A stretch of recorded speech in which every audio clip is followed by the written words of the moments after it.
नमस्कार, आप सभी लोगों का बहुत बहुत स्वागत है।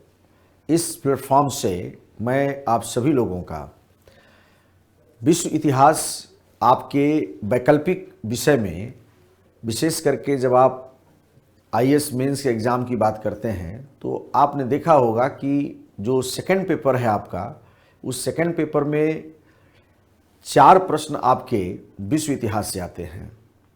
तो जैसा कि आपको पता है कि इसके पहले हमने मॉडर्न इंडिया पूरी तरह से ख़त्म कर दिया है और आज हम शुरू करने जा रहे हैं आपके उसी सेकंड पेपर के सेकंड पार्ट के बारे में, और कैसे उसको पढ़ना है, क्या उसकी रणनीति होनी चाहिए, किस तरह की किताबें होनी चाहिए।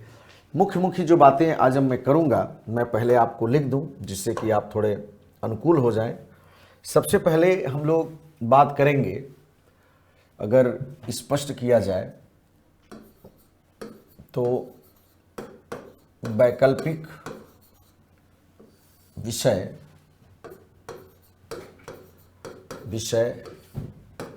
इतिहास, और उस इतिहास में आज हम लोग बात करेंगे विश्व इतिहास का। किसकी बात होगी? विश्व इतिहास का। तो विश्व इतिहास में आपको क्या पढ़ना है और कैसे पढ़ना है, तो सबसे पहले तो हम लोग बात करेंगे पाठ्यक्रम के बारे में। ओके, पाठ्यक्रम के बारे में। अब जब हम पाठ्यक्रम कहते हैं तो एक तो होता है यूपीएससी ने जो कहा है सिलेबस के रूप में, एक तो ये आपको समझेंगे, और उसी को हम लोग व्यवस्थित रूप से ठीक है, व्यवस्थित रूप से टॉपिक, ओके, व्यवस्थित रूप से टॉपिक में विभाजित करके समझेंगे। टॉपिक में विभाजित करके समझेंगे। एक तो ये हम लोग काम करेंगे, ठीक है ना। दूसरा जो आज हम लोग काम करेंगे, और ये सबसे बड़ा काम होगा, दूसरा जो हम लोग काम करेंगे वो ये समझेंगे कि हमारे जो पाठ्यपुस्तक है, जिसको आप बुक कहते हैं, तो पाठ्यपुस्तक कौन सी आप अध्ययन करेंगे, पाठ्यपुस्तक कौन सी, ठीक है, या बल्कि पाठ्यपुस्तक, ठीक है, मीन्स आपको बुक्स कौन सी रेफरेंस के तौर पर समझनी है, हम उस पर भी बात करेंगे। तीसरा आज हम चर्चा करेंगे कि आपको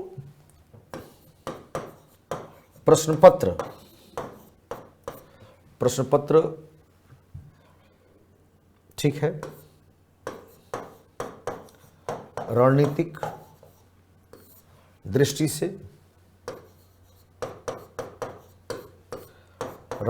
से प्रश्नपत्र भी हम लोग देखेंगे। और इसके बाद अगला जो हम लोग काम करेंगे वह है मुख्य परीक्षा उत्तर लेखन,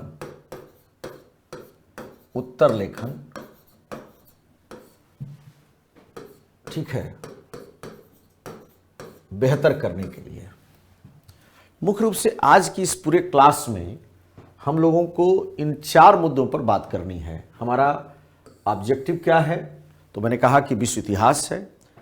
सेकंड मैंने क्या कहा? विश्व इतिहास में आपको पहले किस पर बात करनी है? पाठ्यक्रम पर, क्योंकि सबसे ज़्यादा यही चुनौती होता है। कोई भी परीक्षा हो, मैं बार बार कहता हूँ, चाहे वो आप आईएएस का प्री दें, चाहे आईएएस का मेंस दें, चाहे आप वैकल्पिक पढ़ें, चाहे सामान्य अध्ययन पढ़ें, किसी भी एग्ज़ाम में जब आप तैयारी करते हैं या उस एग्ज़ाम के अंतर्गत आप इन्वॉल्व होते हैं, तो हमेशा ये मस्तिष्क में बात आपकी आती है कि हमको पढ़ना क्या है।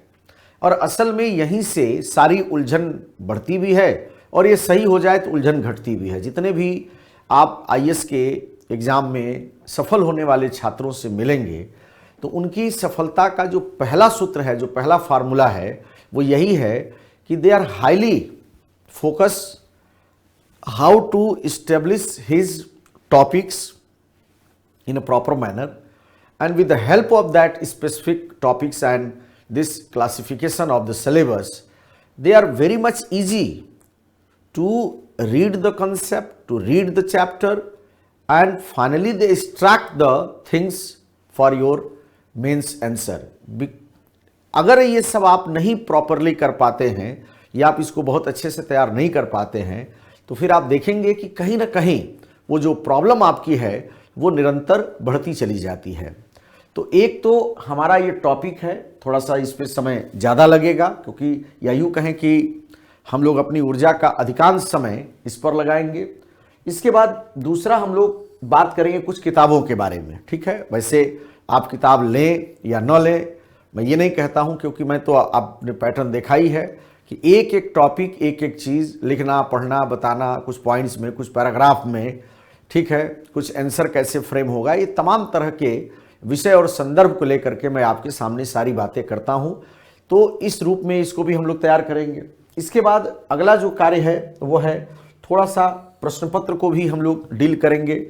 खास करके 2020 का क्वेश्चन पेपर देख लेंगे हम लोग, हो सकता है 2019 का भी मैं आपसे क्वेश्चन शेयर कर लूँ, फिर 2018 का भी मैं कर लूँ, तो 20, 19 और 18, इससे क्या होगा, पिछले 3 साल के क्वेश्चंस के आधार पर आपको ट्रेंड पता चलेगा कि हमारे प्रश्न में किस तरह की मांग है। और मैं बार बार कहता हूं कि अगर इतिहास विषय से अगर आपको सफलता नहीं मिलेगी तो फिर किसी विषय से नहीं मिलने वाली है, क्योंकि इतना आसान, इतना सुलझा हुआ और एक बार का मेहनत है। इसके बाद आप अच्छे से जिस भी तरह से आप एग्जाम में अपीयर होंगे, ऑलमोस्ट आप देखेंगे लगभग सभी प्रकार के मकसद को पूरा करने में आप सफल हो जाएंगे। तो ये काम होगा। इसके बाद हमने कहा कि सारे प्रयास के बाद एक बड़ी चुनौती क्या होती है कि हमारा उत्तर कैसे बेहतर हो, ठीक है। तो एक बेहतरीन उत्तर लिखने वाली जो रणनीति है, वह बेहतरीन उत्तर लेखन की जो कोशिश है, यह भी हमारी चुनौती का हिस्सा होगा। तो हम लोगों को इस तरह से इन चीज़ों पर फोकस करना होगा। तो आइए सबसे पहले अगर मैं बात करूं तो सबसे पहले हम लोग बात करेंगे पाठ्यक्रम पर कि संघ लोक सेवा आयोग ने सिलेबस को दिया किस तरह से है और आपको पढ़ना कैसे है। तो एक एक करके हम लोग पाठ्यक्रम या टॉपिक पर बात करनी है, ठीक है। तो कहीं ना कहीं मुझे लगता है कि उत्तर लेखन वाला जो पॉइंट है मैं यहाँ डाल दूँ तो आप थोड़े और कंफर्टेबल हो जाएंगे, ठीक है ना। मैं यहाँ कर देता हूँ, यहाँ मैं 4 लिख देता हूँ और यहीं मैं लिख देता हूँ उत्तर लेखन, ठीक है, उत्तर लेखन।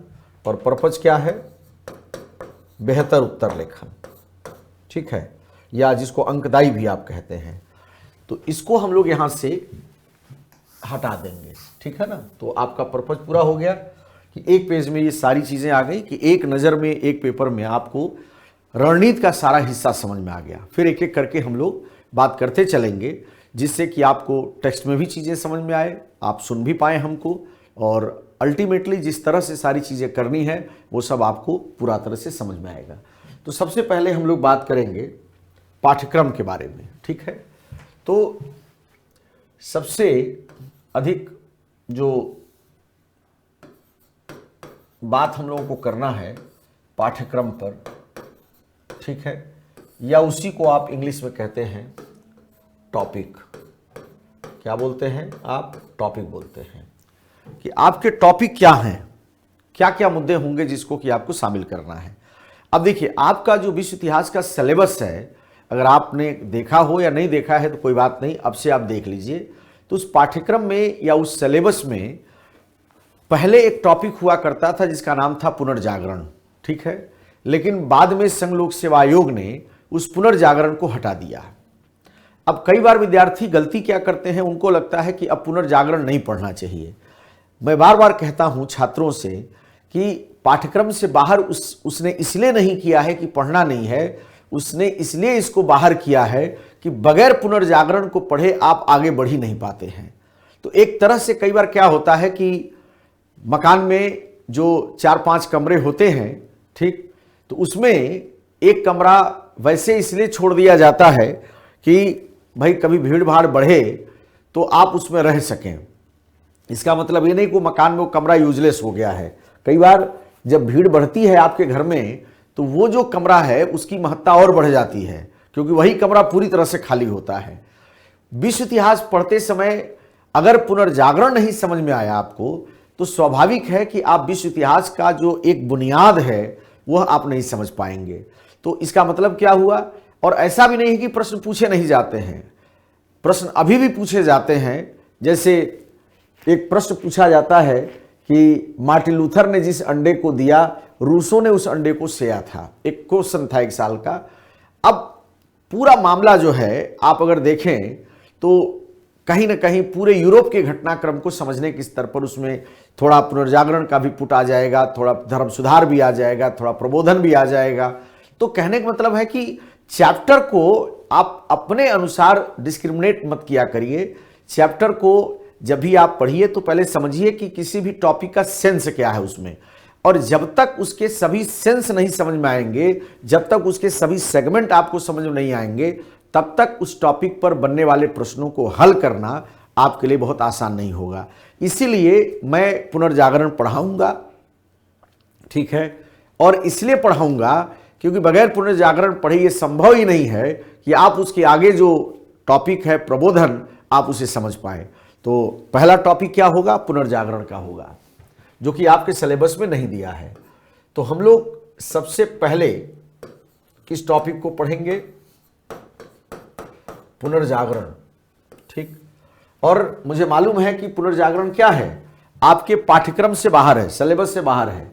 तो मैं लिख देता हूं ताकि आप ये ना समझें कि पाठ्यक्रम से बाहर। तो ये बिल्कुल मैंडेटरी फॉर्म में हो गया कि बाहर है लेकिन फिर भी प्रश्न पूछा जाता है। इसका मतलब है कि यह जो विद्यार्थी छोड़ रहा है या जिस टीचर ने नहीं पढ़ाया है वह बच्चों के साथ में कहीं ना कहीं अन्याय वाली बात कर रहा है, वो न्याय संगत कार्य नहीं है। तो पुनर्जागरण में क्या पढ़ना होगा? पुनर्जागरण का अर्थ क्या है, उसका यूरोपीय मतलब क्या है, पुनर्जागरण के कारण क्या थे, उसकी अभिव्यक्ति कैसे हुई, उसके मुख्य तत्व क्या थे। ऐसे तमाम प्रकार के छोटे बड़े मसले को लेकर के हम लोग पूरे पुनर्जागरण को पढ़ेंगे और आप बहुत इंजॉय करेंगे, ठीक है। और जब आप पुनर्जागरण को पढ़ लेंगे, ठीक, तो यहां पर शुरुआत होगी आपके दूसरे टॉपिक की, और वो दूसरा टॉपिक कौन सा है? उसका नाम है प्रबोधन। क्या नाम है? प्रबोधन, ठीक। क्या नाम है? प्रबोधन। अब प्रबोधन, और उसी में एक शब्द दिया है प्रबोधन एवं आधुनिक विचार। तो आपके सिलेबस में क्या लिखा है? प्रबोधन एवं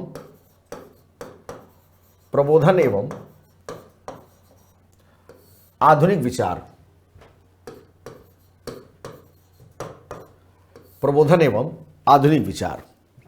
तो जब हम कहते हैं प्रबोधन एवं आधुनिक विचार, तो ये आधुनिकता का जो संदर्भ है वो वैश्विक पटल पर कई मायने में बहुत महत्वपूर्ण है। जैसे पहले तो प्रबोधन के विचारक कौन कौन से हैं? तो प्रबोधन के विचारक में बहुत प्रसिद्ध अगर जिस व्यक्ति का नाम है वह है, आप देखेंगे तो उनका नाम है कांट।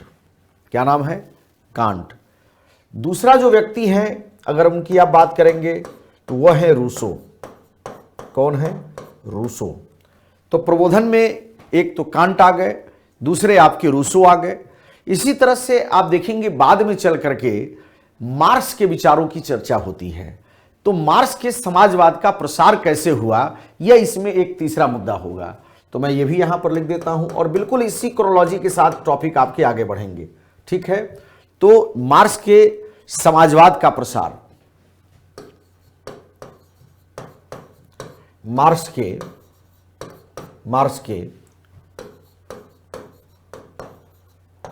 समाजवाद का प्रसार,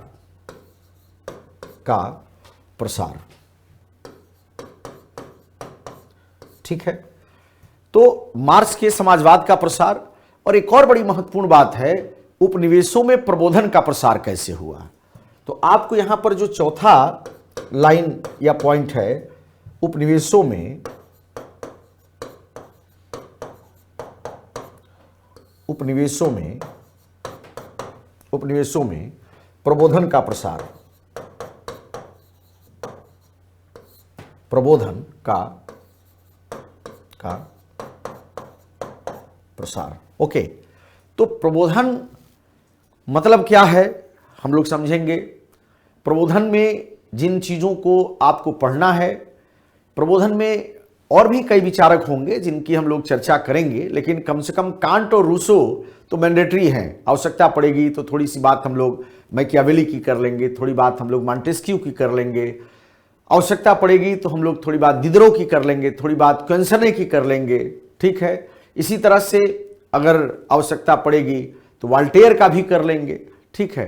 तो ऐसे Voltaire, Rousseau, Kant, Diderot, John Locke, ऐसे तमाम प्रकार के विचारक हैं जिन लोगों को हम लोग प्रबोधन के अंतर्गत पढ़ते हैं। तो मेन फोकस आपका कांट और रूसो होंगे, और कांट और रूसो के जो विचार हैं प्रबोधन की दृष्टि से आप देखेंगे तो बहुत दीर्घकालिक हैं। मतलब उनके विचारों की जो एक कह सकते हैं कार्यप्रणाली है, क्रियाविधि है, अगर आप उसके अंदर जाएंगे, उसको समझने की कोशिश आप करेंगे तो निश्चित तौर पर आप पाएंगे कि वो एक ऐसी धारणा को लेकर के चले थे जो भारत ही नहीं बल्कि भारत के संविधान में, भारत के अंदर तमाम चीज़ों में तो हम लोग कहीं न कहीं उन विचारों को शामिल करते ही रहे। बाद में वैश्विक पटल पर इनके प्रभाव बहुत व्यापक रहे हैं। तो ये तमाम तरह की चीज़ों की हम लोग चर्चा करेंगे, वो प्रबोधन के अंतर्गत आएगा। तो यहाँ पर आपके जो प्रश्न होंगे, और अभी मैं प्रश्नों को जब लूंगा तो मैं आपको एक एक करके बताऊंगा कि देखिए ये प्रबोधन के क्वेश्चन हैं, ये पुनर्जागरण के प्रश्न हैं, ये और बाकी जो प्रश्न होंगे उन पर हम लोग चर्चा करेंगे। इसके बाद एक और इसी तरह का टॉपिक है जो आपके सिलेबस में सीधे सीधे नहीं है लेकिन वो पूछा जाता है। तो तीसरा जो है आपका वह है धर्म सुधार आंदोलन। क्या है? धर्म सुधार आंदोलन। अब जब धर्म सुधार आंदोलन की बात करते हैं, कई लोगों को लगता है कि शायद ये सीधे सीधे नहीं दिया है तो नहीं पढ़ना है। संभव नहीं है। आप अगर ये सोचते हो कि आप धर्म सुधार आंदोलन को बगैर जाने, बगैर समझे आप विश्व इतिहास पढ़ रहे हैं, यूरोप को समझ रहे हैं, आप प्रबोधन समझ जाएंगे या विश्व के अंदर होने वाले परिवर्तन को समझ जाएंगे, तो यह एकदम संभव नहीं है। ठीक है, इसलिए इसको आपको पढ़ना पड़ेगा। इसके बाद हम लोग पढ़ेंगे धर्म सुधार आंदोलन का अर्थ क्या था, धर्म सुधार के कारण क्या थे, उसके प्रभाव क्या पड़े। जब ये धर्म सुधार आंदोलन का टॉपिक आएगा तो हम उसकी पूरी व्यापकता के साथ बात करेंगे।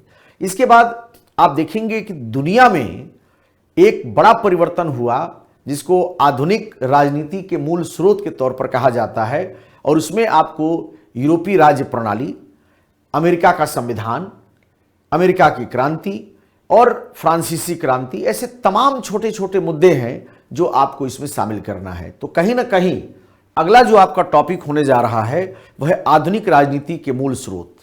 आधुनिक राजनीति के आधुनिक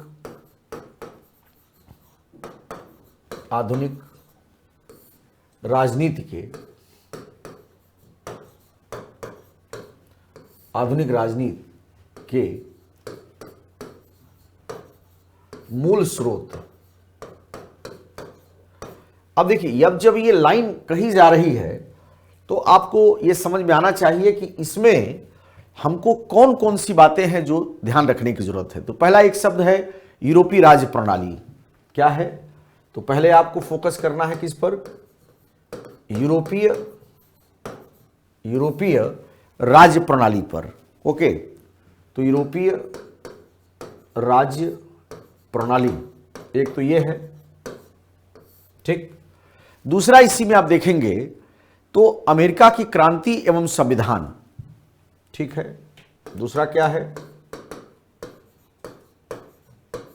अमेरिकी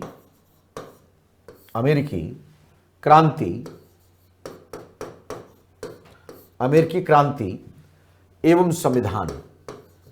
अमेरिकी क्रांति एवं संविधान। अमेरिकी क्रांति एवं संविधान।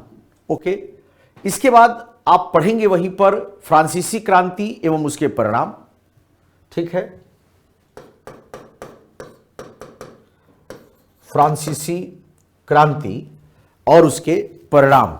ओके, तो फ्रांसीसी क्रांति एवं उसके परिणाम। ओके, तो फ्रांसीसी क्रांति और उसके परिणाम पर बात होगी। इसके बाद आप वहीं पर देखेंगे, अगर फ्रांसीसी क्रांति हो तो निश्चित तौर पर उसके बाद आपको नेपोलियन भी पढ़ना पड़ेगा। तो इसी क्रम में आपको नेपोलियन भी पढ़ना है। अब नेपोलियन में क्या पढ़ना है, वो जब नेपोलियन का टॉपिक आएगा तो वहां हम खुल करके इस पर बात करेंगे। इसी तरह से आपको वियना कांग्रेस पढ़ना है, ठीक है। वियना कांग्रेस पांचवा, अगर ये चौथा है तो पांचवा Vienna Congress, Vienna Congress. Okay, Vienna Congress. इसी तरह से आप देखेंगे तो एक शब्द है यूरोपीय कंसर्न,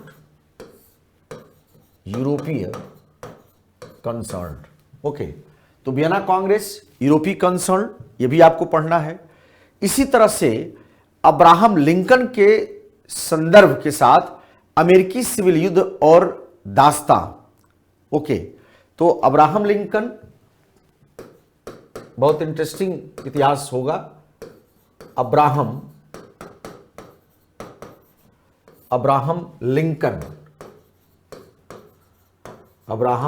लिंकन, ओके, के संदर्भ के साथ, क्लियर भाषा में लिखा है तो हम इन्हीं के संदर्भ को लेकर के पढ़ेंगे। संदर्भ के साथ, अब्राहम लिंकन के संदर्भ के साथ अमेरिकी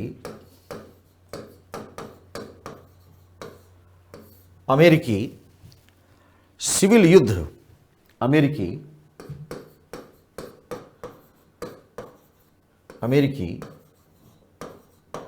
सिविल युद्ध एवं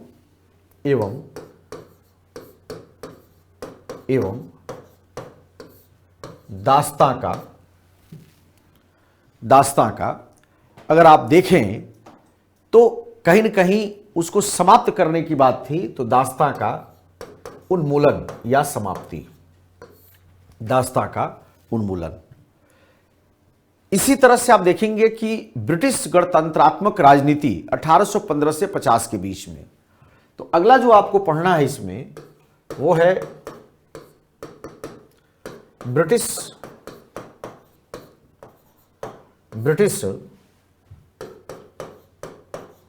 गणतंत्रात्मक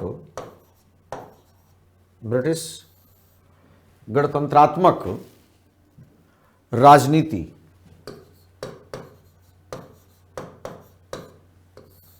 गणतंत्रात्मक राजनीति 1815 से 50। ओके, तो यहां पर आपको यह करना है। यही नहीं, संसदीय जो सुधार हुआ तो आप इसको चाहें तो इसमें लिख लेंगे, संसदीय सुधार। एक एक मुद्दे पर हम लोग बात करेंगे और जैसे ही आपको टॉपिक और उससे जुड़ी हुई बातें समझ में आने लगेंगी, आपको क्वेश्चन का आंसर लिखना आसान हो जाएगा। तो संसदीय सुधार, मुक्त व्यापारी, ओके, मुक्त व्यापारी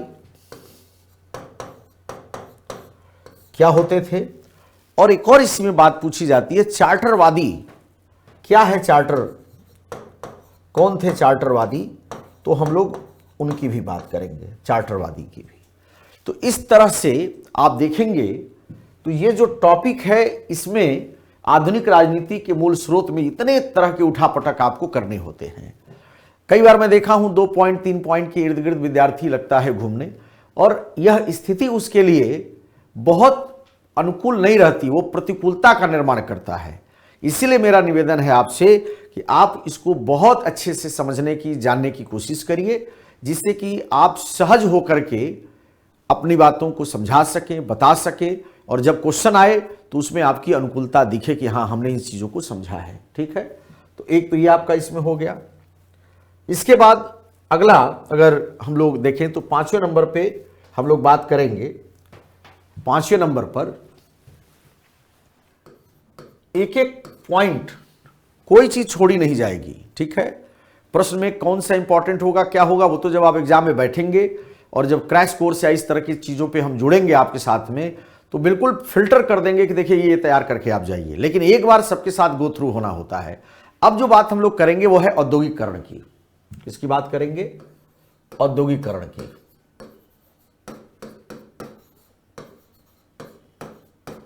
औद्योगिकरण, ओके। अब औद्योगिकरण में बहुत सीधा सा है, औद्योगिकरण का कारण क्या है, ठीक।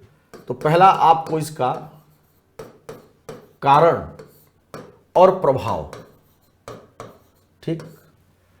सामान्य तौर पर औद्योगिकरण या औद्योगिक क्रांति, कहीं कहीं पे इसको औद्योगिक क्रांति भी कहा जाएगा, तो आप इसको लेके कंफ्यूज नहीं होंगे। औद्योगिक क्रांति, अगर कहीं पर भी हम औद्योगिक क्रांति शब्द का प्रयोग कर रहे हैं तो उसको लेकर के आपको तनाव नहीं लेना है। औद्योगिक क्रांति अगर आ गया तो इसका मतलब वो चीजें आसान हो गई आपके लिए। औद्योगिकरण है तो वही सेम चीज है, उसमें कोई दिक्कत नहीं है। इसी में हम लोग थोड़ी सी बात करेंगे। एक शब्द आता है वाणिज्यवादी दर्शन, ओके। तो इसी में हम लोग कहीं पर वाणिज्यवादी दर्शन शब्द को भी हम लोग लिख देंगे, बल्कि मैं उसको लिख देता हूं, ठीक है। पहला वाणिज्यवादी दर्शन, वाणिज्यवादी दर्शन,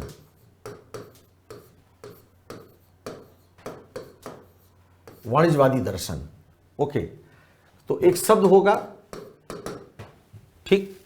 फिर हम लोग बात करेंगे औद्योगिक क्रांति के कारण क्या रहे, कारण और प्रभाव, ठीक है।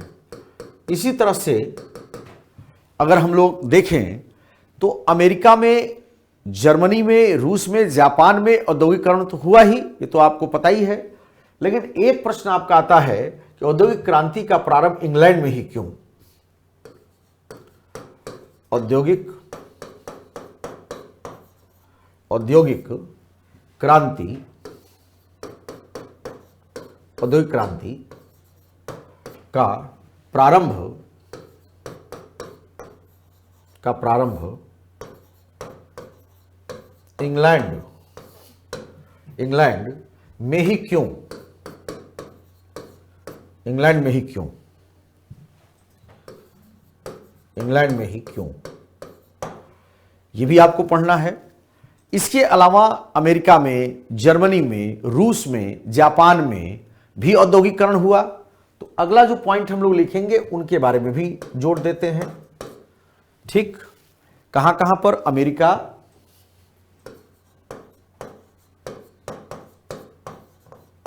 अमेरिका, ठीक है।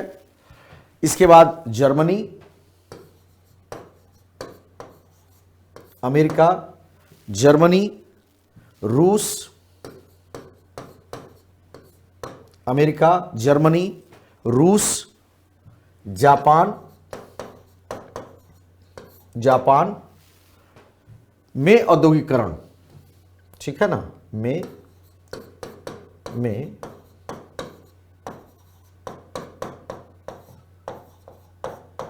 में औद्योगिकरण। तो एक तरह से देखा जाए तो यहां पर औद्योगिकरण कैसे हुआ, उसके क्या मतलब रहे, एक ये होगा। इसी तरह से आप पाएंगे कि औद्योगिकरण और एक शब्द है भूमंडलीकरण, ग्लोबलाइजेशन, उसने एक शब्द जोड़ा और हम लोग कोशिश करेंगे कि कैसे इसको एक साथ कंबाइन किया जाए और कैसे हम लोग इसको पढ़ने की कोशिश करें कि औद्योगिकरण और भूमंडलीकरण आप समझ पाए। तो कहीं ना कहीं औद्योगिकरण के अंतर्गत या औद्योगिक क्रांति के अंतर्गत जो भूमंडलीकरण की प्रक्रिया रही है उसको भी हम लोग इसमें समझने की कोशिश करेंगे और विश्व इतिहास के अंतर्गत इस लाइन को भी आप देखेंगे कि बहुत रोचकता के साथ जोड़ा गया है।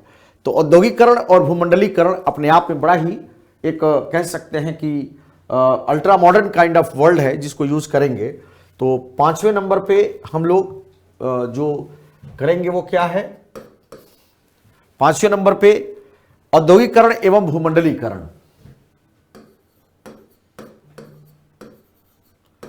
औद्योगिकरण एवं भू मंडलीकरण। ओके, तो इंडस्ट्रियलाइजेशन एंड ग्लोबलाइजेशन आपको कैसे इसको मिलाना है, यह भी अपने आप में एक बड़ा लोकप्रिय कार्य होगा। इसके बाद अगर हम लोग देखें तो हम लोग 5 नंबर तक बढ़ चुके हैं एक एक करके। अगर आप ध्यान दीजिए तो पहला पुनर्जागरण पढ़ना होगा। हमने कहा कि आउट ऑफ सिलेबस है, लेकिन फिर भी इसकी आवश्यकता है। प्रबोधन और आधुनिक विचार हैं, यह भी पढ़ना है आपको। धर्म सुधार आंदोलन है, आधुनिक राजनीति के मूल स्रोत में क्या क्या है। इसके बाद हम लोग बात करेंगे औद्योगिकरण या औद्योगिक क्रांति के बारे में 5वें नंबर पे। और 6ठे नंबर पर अगर हम लोग आए तो एक बड़ा ही प्रसिद्ध सा चैप्टर है निरंकुश राजतंत्र एवं राष्ट्रीय राज्य प्रणाली। ओके, निरंकुश राजतंत्र एवं राष्ट्रीय राज्य प्रणाली। तो कई बार इसको भी समझने की जब आप कोशिश करेंगे तो इसकी भी अपनी एक अलग प्रकार की रोचकता है। ठीक है, तो निरंकुश राजतंत्र एवं राष्ट्रीय राज्य प्रणाली, निरंकुश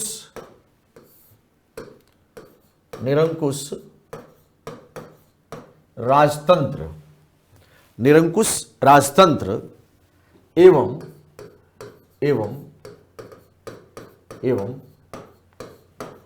राष्ट्रीय राज्य प्रणाली, राष्ट्रीय राज्य प्रणाली। ओके, सो कहीं कहीं पर आप देखेंगे कि ये जो आपका मामला है ये कई जगह पे बड़े प्रासंगिक रूप से आएगा, जिसको कि आपको पढ़ने की जरूरत है। ठीक, और इसमें कहीं ना कहीं कि इस जगह पर जब आप इसको पढ़ते हैं और समझने की कोशिश करते हैं तो सवाल है कि राष्ट्रीय राज्य प्रणाली और निरंकुश राजतंत्र में तो हमको पढ़ना ही है कि निरंकुश राजतंत्र क्या था, निरंकुश राजतंत्र कहां कहां हुआ, कहां कहां पर राज्य स्थापित हुए। तो एक तो इसमें हम लोग बात करते हैं निरंकुश राजतंत्र राष्ट्रीय राज्य प्रणाली में जहां जहां पर राज्य स्थापित हुए, लेकिन कहां पर नहीं हो पाया था।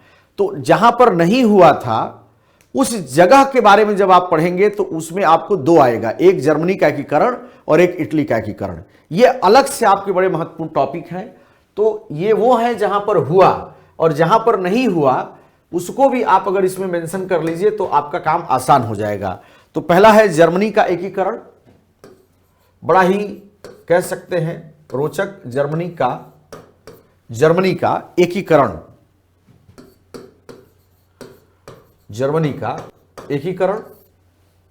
और दूसरा है इटली का एकीकरण। ओके, तो ये जर्मनी और इटली का जो एकीकरण है ये फिर आपके लिए महत्वपूर्ण हो जाता है। इसके बाद एक टॉपिक आपको मिलेगा आपके सिलेबस में, क्रांति एवं प्रतिक्रांति। ओके, क्रांति और प्रतिक्रांति। अब देखिए आपको क्रांति और प्रतिक्रांति के अंतर्गत क्या क्या पढ़ना चाहिए। कुछ बातें सिलेबस में डायरेक्टली लिखा है, कुछ प्रश्न के आधार पर इनडायरेक्टली है। दोनों को मिलाएंगे तो आपको समझ में आ जाएगा कि कौन कौन से मुद्दे शामिल किए जाएं जिससे कि आपका सिलेबस आसान हो जाए। तो पहला है रूस की क्रांति, बिना किसी संशय, बल्कि मैं लिख देता हूं क्रांति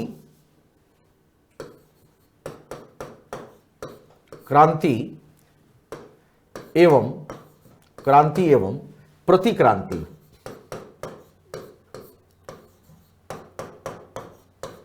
क्रांति एवं प्रतिक्रांति, ठीक है। अब पहला है रूस की क्रांति। इसमें अगर आप फोकस करेंगे तो एक तो आपको पढ़ना है रूस की क्रांति। किसको पढ़ना है? रूस की क्रांति को। एक तो ये आपके लिए महत्वपूर्ण है और आप जानते हैं ये कब हुआ?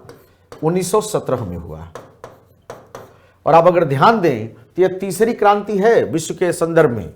इसके पहले आप 2 क्रांति लिख चुके हैं, एक अमेरिका की क्रांति और उसके संविधान, दूसरा है फ्रांसीसी क्रांति उसके परिणाम। 2 हो चुका है और ये तीसरी क्रांति आप पढ़ने जा रहे हैं, मतलब आप मेंशन किए हैं। और अभी जस्ट आप चौथा भी करेंगे, चीन की क्रांति। तो दूसरे में, इसमें अगर आप देखें तो दूसरा है चीन की क्रांति 1949 में। कैसे हुआ चीन की क्रांति? चीन की क्रांति, चीन की क्रांति, ठीक। तो ये चीन की क्रांति हो गया। इसी तरह से अगर आप थोड़ा ध्यान देंगे, चूंकि फ्रांस की क्रांति हो गया, अमेरिका की क्रांति हो गया, रूस की क्रांति हो गया, चीन की क्रांति हो गया, ये सब आपको दो महत्वपूर्ण टॉपिक के तौर पर पढ़ना है। आगे अगर आप ध्यान देंगे तो 8वें नंबर पे जो आपको ध्यान देना है पढ़ने के क्रम में, ठीक, उसमें आपको विश्व युद्ध है, क्योंकि आपके सिलेबस में विश्व युद्ध लिख दिया है। अब विश्व युद्ध में प्रथम विश्व युद्ध, द्वितीय विश्व युद्ध दोनों शामिल कर दिया है, लेकिन सवाल है कि प्रथम और द्वितीय के बीच में एक बहुत खतरनाक विचार उत्पन्न हुआ था, जर्मनी में नाजीवाद और इटली में फांसीवाद। तो इनको भी आपको थोड़ा संभल करके पढ़ना पड़ेगा। तो अगर मान लीजिए हम लोग सीधे सीधे हेडिंग दे दें विश्व युद्ध, न प्रथम लिखें न द्वितीय लिखें, तो क्या लिखेंगे? इसको लिखेंगे हम लोग विश्व युद्ध। क्या लिखेंगे? विश्व युद्ध, ठीक, विश्व युद्ध। अब इस विश्व युद्ध में स्वाभाविक है प्रथम विश्व युद्ध की चर्चा पहले होगी। प्रथम विश्व युद्ध, प्रथम विश्व युद्ध, प्रथम विश्व युद्ध। और प्रथम विश्व युद्ध में आपको क्या करना होगा? तो प्रथम विश्व युद्ध में आपको पढ़ना होगा सामान्य तौर पर प्रथम विश्व युद्ध का कारण। फिर क्या पढ़ना होगा? प्रथम विश्व युद्ध का परिणाम। और कारण परिणाम की चर्चा जब आप कर रहे होंगे तो उसी दौरान आप 1919 में पेरिस की संधि की बात करेंगे। किसकी बात करेंगे? पेरिस की संधि। पेरिस की संधि 1919, ठीक बात। इसी तरह से अब प्रथम विश्व युद्ध के बाद जो सबसे खतरनाक परिस्थिति जन्म ली थी, उसमें हम लोग जर्मनी में नाजीवाद और इटली में फांसीवाद की बात करेंगे, ठीक है। तो दूसरा आप इसमें शामिल कर सकते हैं क्या? जर्मनी में नाजीवाद, जर्मनी में नाजीवाद एवं इटली में फांसीवाद। इटली में फांसीवाद। इसी दौरान मैं लिखूं या ना लिखूं, एक चर्चा आएगा वाइमर गणतंत्र का, तो मैं उसकी भी चर्चा करूंगा। इसके बाद तीसरा इसी के दौरान आप देखेंगे, तीसरा इसी के अंतर्गत तो आपको मिलेगा द्वितीय विश्व युद्ध, उसके कारण और परिणाम। द्वितीय विश्व युद्ध,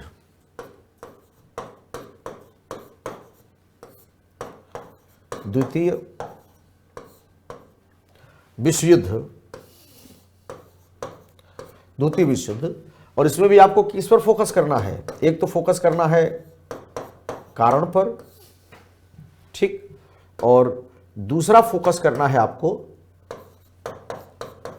परिणाम पर। सेम वैसे ही जैसे कारण परिणाम यहां पर पढ़ा, वैसे इसका भी आपको पढ़ना पड़ेगा। इसके बाद द्वितीय विश्व युद्ध के बाद विश्व का कैसा माहौल बना, क्या परिस्थितियां बनी।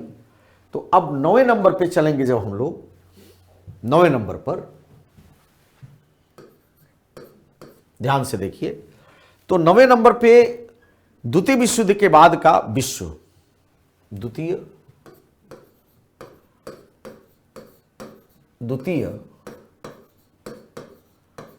विश्व युद्ध,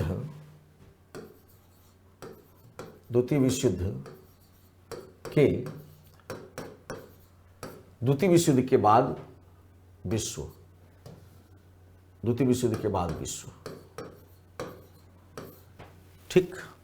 अब बाद का विश्व कैसा रहा, बाद का लगा लीजिए ताकि पूरी भावना क्लियर हो जाए। द्वितीय विश्व युद्ध के बाद का विश्व।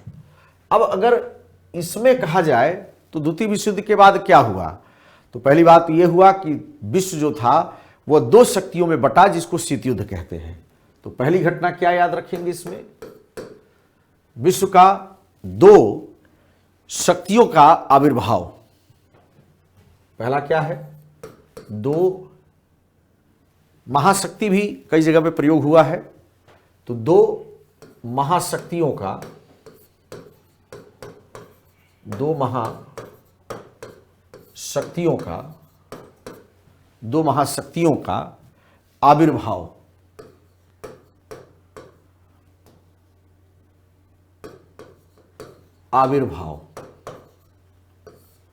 ओके, ये वाला नहीं लगेगा, ऐसे आविर्भाव यहां आ जाएगा, तो आविर्भाव। ठीक, और इसमें हमको ज्यादा फोकस किस पर करना है, शीत युद्ध पर करना है। असल में इस टॉपिक का जो थीम है वो यही है। तो शीत युद्ध का कारण क्या था, शीत युद्ध में कौन कौन सी घटनाएं थी, ये सब भी आपको उसमें पढ़ना है। इसके बाद द्वितीय विश्व युद्ध के बाद की जो विश्व के स्तर पर घटना है, एक शब्द आता है तृतीय विश्व। तो क्या मतलब होता है तृतीय विश्व का, तो हम लोग तृतीय विश्व की बात करेंगे, और तृतीय विश्व के साथ साथ हम लोग गुट निरपेक्ष आंदोलन की बात करेंगे, एवं गुट निरपेक्ष आंदोलन।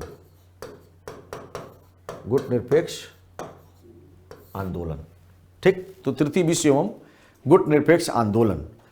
तो कहने का मतलब हुआ कि इस तरह से जैसे जैसे चीजों को आप समझेंगे, उसी में एक और आपको विषय मिलेगा कि संयुक्त राष्ट्र संघ और वैश्विक विवाद का जो माहौल रहा द्वितीय विश्व युद्ध के बाद, यह भी एक महत्वपूर्ण घटना थी। तो तीसरा क्या लिखेंगे इसी में, अगर ध्यान देंगे आप तो संयुक्त राष्ट्र संघ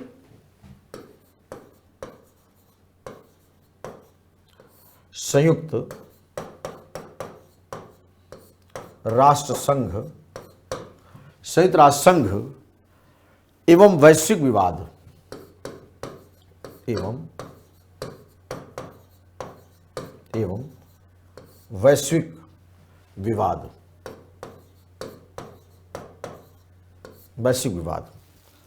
ठीक। तो इस तरह से आपको द्वितीय विश्व युद्ध के बाद के अंतर्गत इन बातों पर फोकस करना होगा। तो क्वेश्चन कहां से कैसे निकाला जाएगा वो समस्या दूसरी है, बट आपको सीधे सीधे शब्दों में देखा जाए तो इस तरह से आपको सोचना है।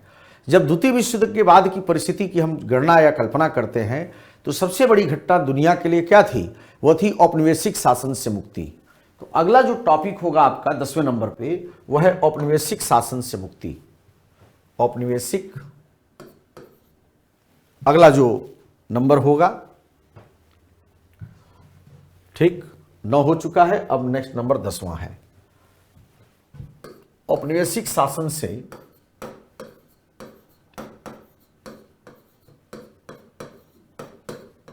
औपनिवेशिक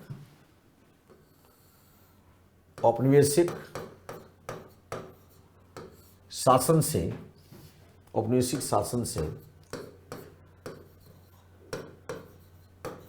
मुक्ति। अब सवाल है कि औपनिवेशिक शासन से मुक्ति कहां कहां। तो एक तो आप जानते हैं लैटिन अमेरिका जिसको हम कहते हैं, जिसको बोलीवर। तो पहला आपको लैटिन अमेरिका, कहां पर, लैटिन अमेरिका या लातिन अमेरिका भी कहते हैं, कहीं कहीं पर ऐसे लिखा जाता है लातिन। तो लैटिन या लातिन सेम वर्ड है, अमेरिका। और उसी दौरान हम लोग बात करेंगे, अगर आप सुने होंगे शब्द जिसको हम बोलीवर कहते हैं, क्या बोलते हैं, बोलीवर। क्या है, जब टॉपिक चलेगा तो इस पर विस्तार से मैं बात करूंगा। इसी तरह से अरब विश्व, मिस्र की बात हम करते हैं, अरब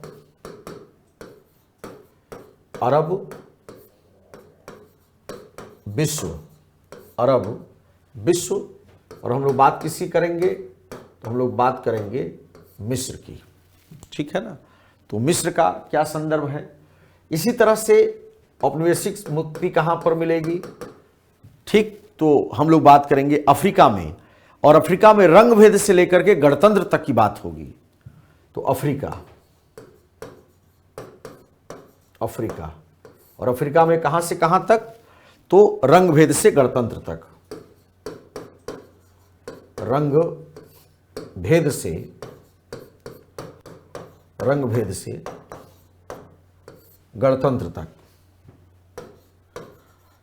हम लोग बात करेंगे। वहां पर अपाथ्रीड जो था वो क्या था, नेल्सन मंडेला का क्या रोल है, किस तरह से वहां पर बहुत लंबे अरसे तक 2 दशक से ज़्यादा वो जेल में रहे, गांधीवादी विचारधारा के व्यक्ति थे, तमाम तरह की बातें होंगी। इसी तरह से एक और चैप्टर है आपका दक्षिण पूर्व एशिया में वियतनाम के मसले को लेकर के, दक्षिण पूर्व एशिया वियतनाम,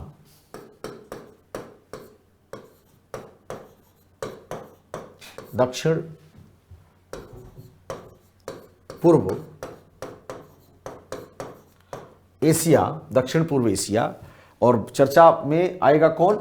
स्पेशली हम लोग बात करेंगे वियतनाम का, वियतनाम। ठीक, तो ये आपका हो गया। इसी तरह से आपके सिलेबस में एक लाइन और मेंशन किया गया है, बी औपनिवेशीकरण एवं अल्प विकास। कहां कहां पे जो एक तरह से बी औपनिवेशीकरण हुआ और जो डेवलपमेंट था उसकी गति बहुत धीमी रही, और कारक कौन कौन से थे, इस तरह के भी प्रश्न कई बार आपके परीक्षा में आते हैं, तो उसको हम लोग बात करेंगे। अगर देखा जाए 11वें नंबर पर, ठीक, बी औपनिवेशीकरण एवं अल्प विकास, बी औपनिवेशीकरण, बी औपनिवेशीकरण,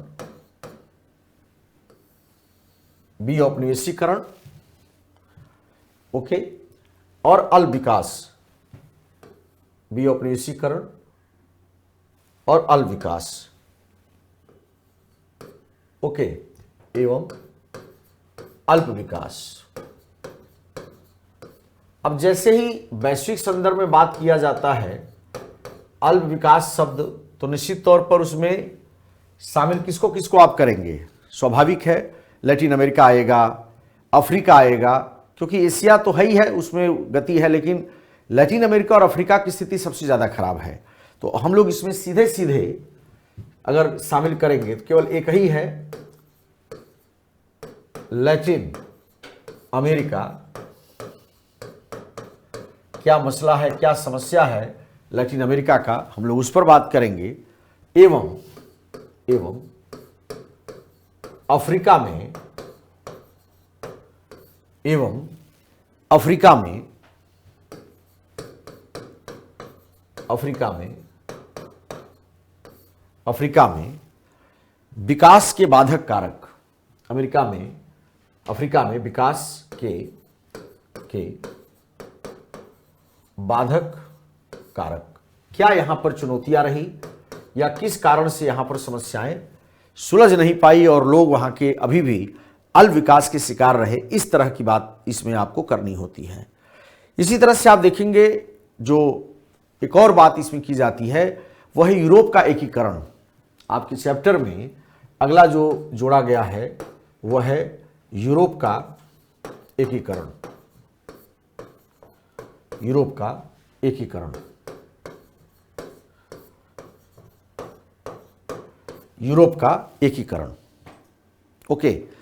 इसमें नाटो और यूरोपीय समुदाय की बात होती है। अगर हम लोग क्लासिफाई कर लें तो नाटो,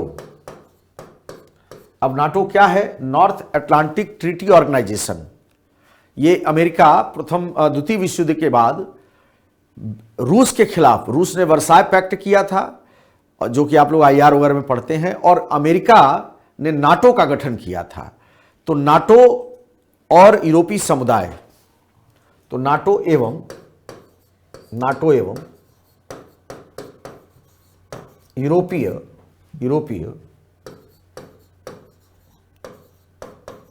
यूरोपीय समुदाय, बात हो गई। दूसरा इसी तरह से देखेंगे यूरोपीय संघ की हम लोग बात करेंगे, यूरोपीय यूनियन या यूरोपीय संघ जिसको आप कहते हैं, क्यों बना, क्या इसके पीछे का कारण था, यूरो इनकी मुद्रा है, तमाम तरह की बातें इसमें आएंगी जो लेटेस्ट लेवल पे आपको चर्चा करनी होती है।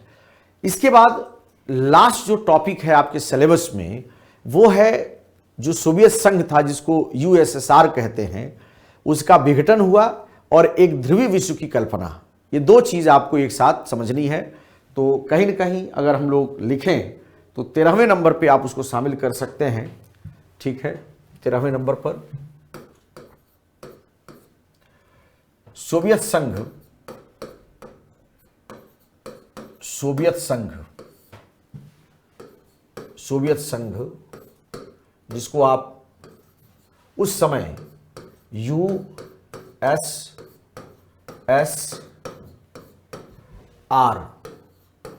यूनाइटेड स्टेट ऑफ सोवियत रूस, ओके, सोवियत संघ या सोवियत यूएसएसआर का विघटन। और ये घटना कब का है? ये घटना है 1991 का। तो 1991 में रूस का विघटन हुआ और एक तरह से देखा जाए तो 1945 से लेकर के 1991 तक जो अमेरिका और रूस के मध्य संघर्ष का दौर चल रहा था, उस दौर में तमाम प्रकार की चीजें ऐसी थी जो विघटन के स्तर पर आपको पढ़नी होती है। तो कहीं ना कहीं एक तो ये रहेगा इसमें, एवं इसी के साथ हम जोड़ देते हैं, एवं अलग से पॉइंट नहीं बनाना पड़ेगा, एक ध्रुवीय विश्व, एवं एक ध्रुवीय विश्व। और जब हम एक ध्रुवीय विश्व की बात कहते हैं तो इसका मतलब क्या हुआ? बात हो रही है अमेरिका की। बात किसकी हो रही है? अमेरिका की। तो कहीं ना कहीं इस तरह की चीजें आपके परीक्षा में, सिलेबस आपका आकर के यहां पे समाप्त होता है। ठीक, और तमाम तरह के मुद्दे, तमाम तरह की बातें इसमें समन्वित की गई हैं। लेकिन अगर इसमें कुछ हिडन चीजें हैं, अब मैं आपको कुछ हिडन चीजें हैं जिसको मैं बता दूं कि कहां कहां क्या क्या चीज छिपी हुई है, जिसको कि आप देख और समझ नहीं पाए। जैसे हम लोग जब इसको पढ़ रहे होंगे तो मैं जो छिपी हुई चीजें हैं जिसको आप हिडन कहते हैं, वो मैं स्टार लगा करके लिख देता हूं। जैसे हम लोग बात करेंगे तो एक बार नाम आएगा मेटरनिक का।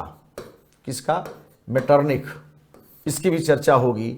हम लोग बात करेंगे बीच में बिस्मार्क की, इसकी भी चर्चा होगी। तो ऐसे तमाम प्रकार के कैरेक्टर हैं जो विश्व इतिहास पढ़ने के क्रम में बीच बीच में आएंगे। तो जहां पर आएगा मेटरनिक, जहां पर आएगा बिस्मार्क, जैसे नेपोलियन हुआ, हिटलर हुआ, ये सब विश्व इतिहास के कंटेक्स्ट में पढ़े जाने वाले कहीं ना कहीं बड़े खतरनाक प्रकार के कैरेक्टर रहे। मेटरनिक का तो खैर ऑस्ट्रिया का चांसलर था और प्रतिक्रियावादी व्यक्ति था, बड़ा इंपॉर्टेंट रोल था। एक तरह से 1815 से 1850 का जो दौर है वो मेटरनिक के प्रभावों से चलने वाला विश्व का संदर्भ माना जाएगा। बिस्मार्क जर्मनी का है और जर्मनी के एकीकरण के बाद बिस्मार्क का क्या रोल रहा या एकीकरण में क्या रोल रहा, वो तमाम तरह की बातें हम लोग करते हैं। तो कुछ ये जो टॉपिक है वो हिडन प्रकार के रहते हैं, तो इनका भी जहां पर आएगा हम लोग बात करेंगे। इसी तरह से एक छोटा सा टॉपिक है जिसको हम लोग कहते हैं 30 वर्षीय युद्ध, तो वो भी आपका चलेगा। ठीक है, तो 30 वर्षीय युद्ध, 30 वर्षीय युद्ध आप इसे भी कहीं न कहीं पढ़ेंगे। तो इसी तरह से एक छोटा सा टॉपिक आएगा जिसको हम कहेंगे सामंतवाद का पतन। तो कहां पे सामंतवाद का पतन आएगा, ये सब बीच में आपको आते रहेंगे।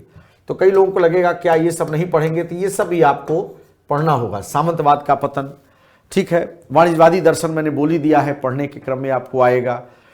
तो तमाम तरह की चीजें हैं, मतलब इस तरह की जो चीजें आपको आएंगी, ये सब बीच बीच में पड़ाव में जहां जहां जो आएगा उसको उस टॉपिक के साथ जोड़ करके हम लेते चलेंगे और प्रयास करेंगे कि ये सब बातें आप पढ़ लें और अच्छे से आप जान लें। लेकिन अब सवाल ये है, अगर आप ध्यान दें तो एक तो ये पर्पज पूरा हुआ आपका कि ये सब हमारे टॉपिक हैं, इनको हमको पढ़ना है और ठीक से इनको तैयार करना है। तो एक तो बात हो गई आपके कि क्या हमारा पाठ्यक्रम होगा जिसको कि हमको पढ़ना है। तो एक तो ये काम आपका संपन्न हुआ। अधिकांश जो लड़ाई थी आपकी, यूपीएससी ने जो पाठ्यक्रम दिया व्यवस्थित रूप से टॉपिक में विभाजित करके समझेंगे। तो ये कार्य कैसे करेंगे वो मैंने आपके सामने बताया कि इस तरह से आपको करना है। अब कई बार विद्यार्थी इस बात को लेकर परेशान रहता है कि हम किताबें कौन सी पढ़ें। तो सवाल है कि बुक की तैयारी, बुक भी आपको पढ़ना पड़ेगा, नहीं पढ़ेंगे तो भी कोई दिक्कत नहीं, क्योंकि हमारे नोट्स में या हमारे द्वारा जो बातें कही जाएंगी मैं कोशिश करूंगा कि मैक्सिमम को मैं आपके साथ शेयर करते हुए चलूं। लेकिन फिर भी अगर आपको कहा जाए कि किताबें कौन सी हैं जो आपको पढ़नी चाहिए, तो उन किताबों के संदर्भ में आपको कुछ नाम मैं नोट कर देता हूं। तो जो महत्वपूर्ण बुक हैं जिनको कि आप पढ़ें तो आपको दिक्कत नहीं आएगी, तो वो किताबें कौन सी हैं या पाठ्यपुस्तक कौन सी है मैं उसको नोट कर देता हूं। तो दूसरा जो आपका मुद्दा है पाठ्यपुस्तक, पाठ्यपुस्तक या जिसको आप बुक्स कहते हैं, ठीक है, बुक्स। कौन कौन सी पुस्तक है विश्व इतिहास में? तो एक तो आपको विश्व इतिहास के संदर्भ में पुस्तक जो पढ़नी चाहिए वह है अर्जुन देव की, बड़ी फेमस किताब है, मैं आपको इसमें लिख देता हूं।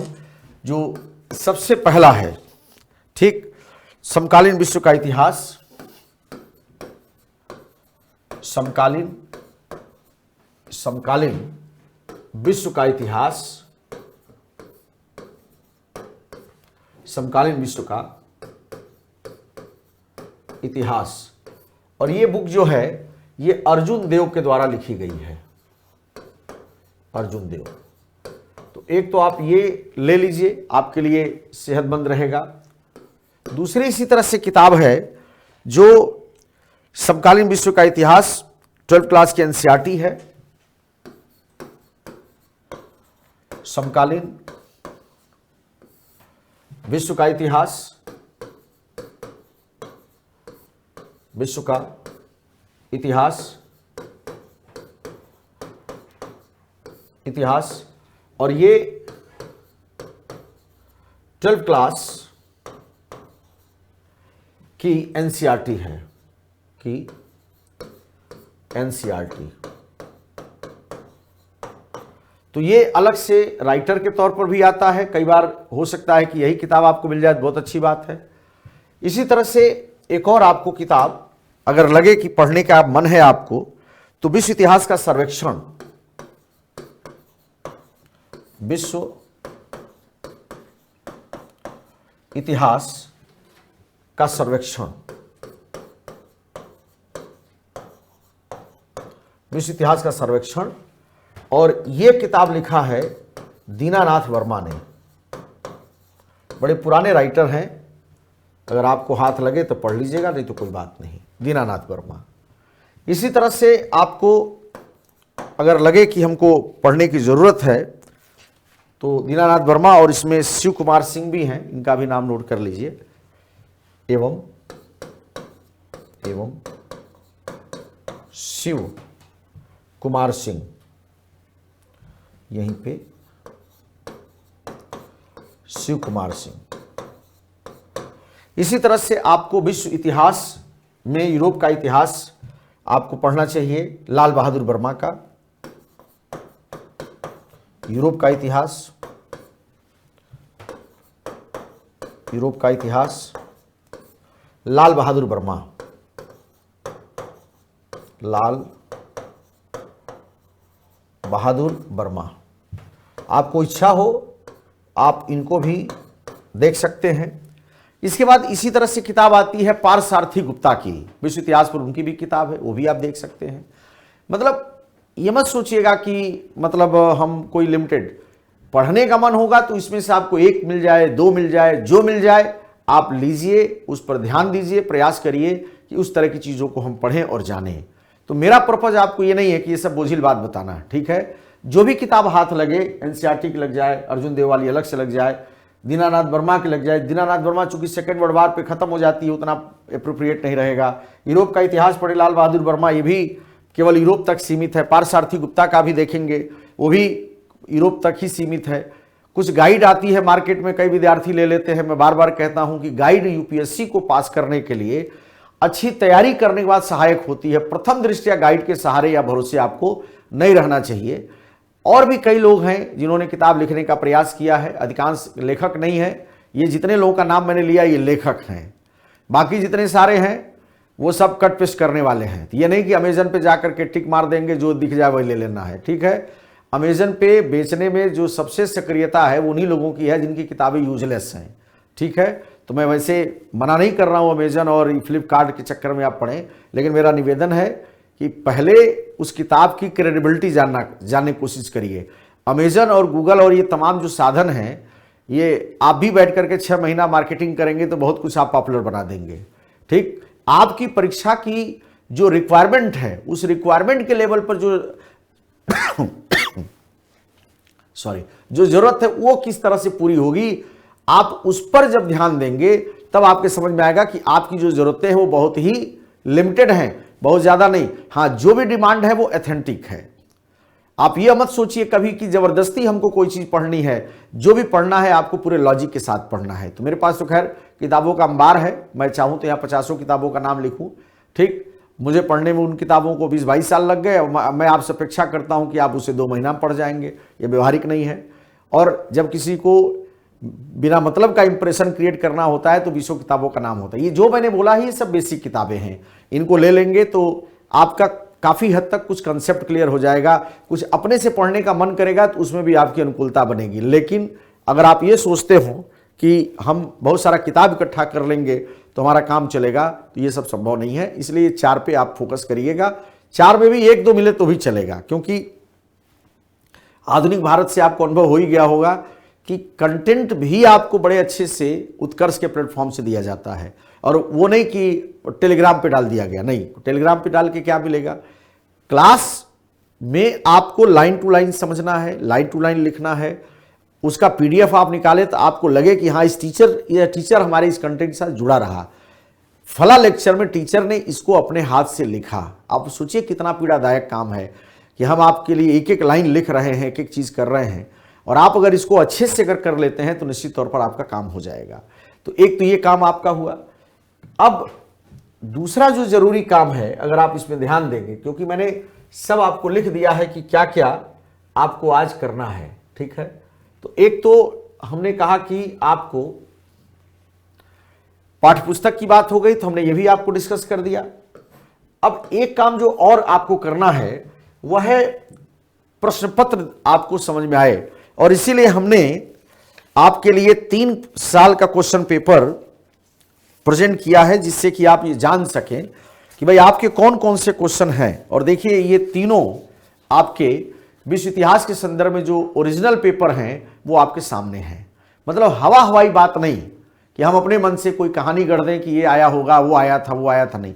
जो भी मैं पढ़ूंगा वो लिखूंगा भी कि देखिए इस साल का ये प्रश्न पत्र है, इसमें ये क्वेश्चन आया हुआ है, और आप इससे अंदाजा लगाएंगे कि किस तरह की चीजें इसमें पूछी जा रही हैं। तो हम लोग सबसे पहले 2018 के क्वेश्चन के साथ बात करते हैं, और आप देखिए कि सिलेबस से कैसे सीधे जुड़े रहते हैं।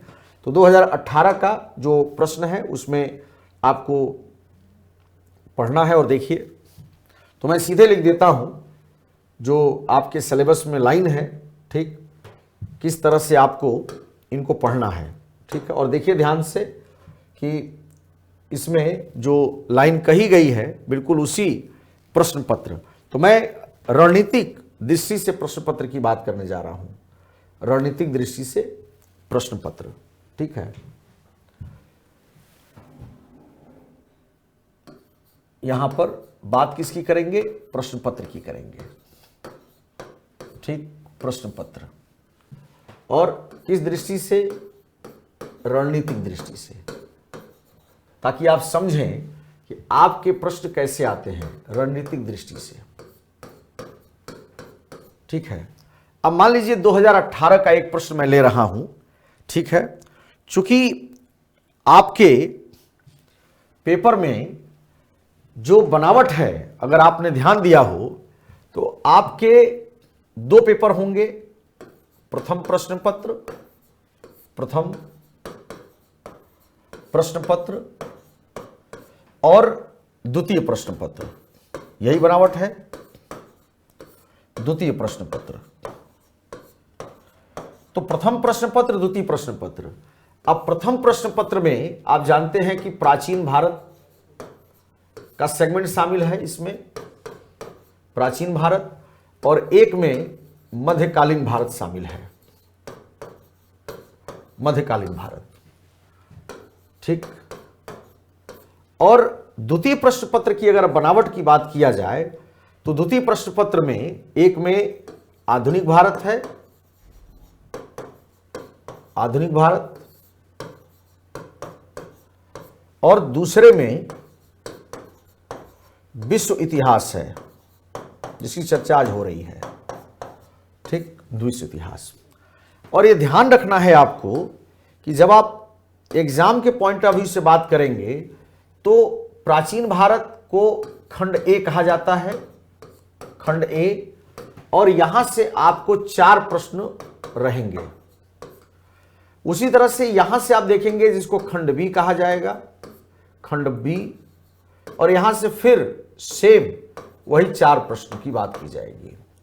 इसी तरह से आधुनिक भारत में भी आप देखेंगे इसको खंड ए कहा जाएगा, खंड ए या अ, और यहां से भी आपके 4 प्रश्न होंगे। और इसी तरह से यहां पर भी आप देखेंगे तो खंड बी, और यहां से भी आपको क्या होंगे, 4 प्रश्न होंगे, 4 प्रश्न।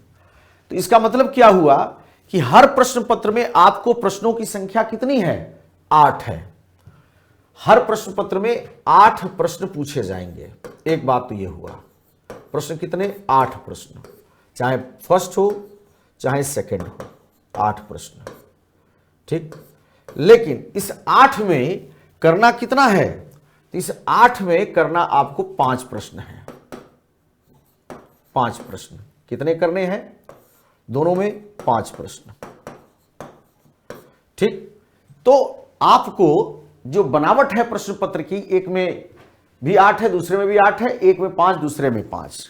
अब देखिए यहां पर एक और पेज है, और उस पेज को भी अच्छे से आप जान लीजिए, क्योंकि रोज रोज बात नहीं होगी इस पर, एक बार बात हो जाए तो आपका काम बन जाए। अब देखिए यहां पे ये जो 4 प्रश्न दिया जाता है, या यहां पर जो 4 प्रश्न दिया जाएगा, या यहां पर जो 4 प्रश्न है, या यहां पे जो, इसमें भी मैं लिख देता हूं ताकि यहां पर भी कितने हैं, 4 प्रश्न हैं।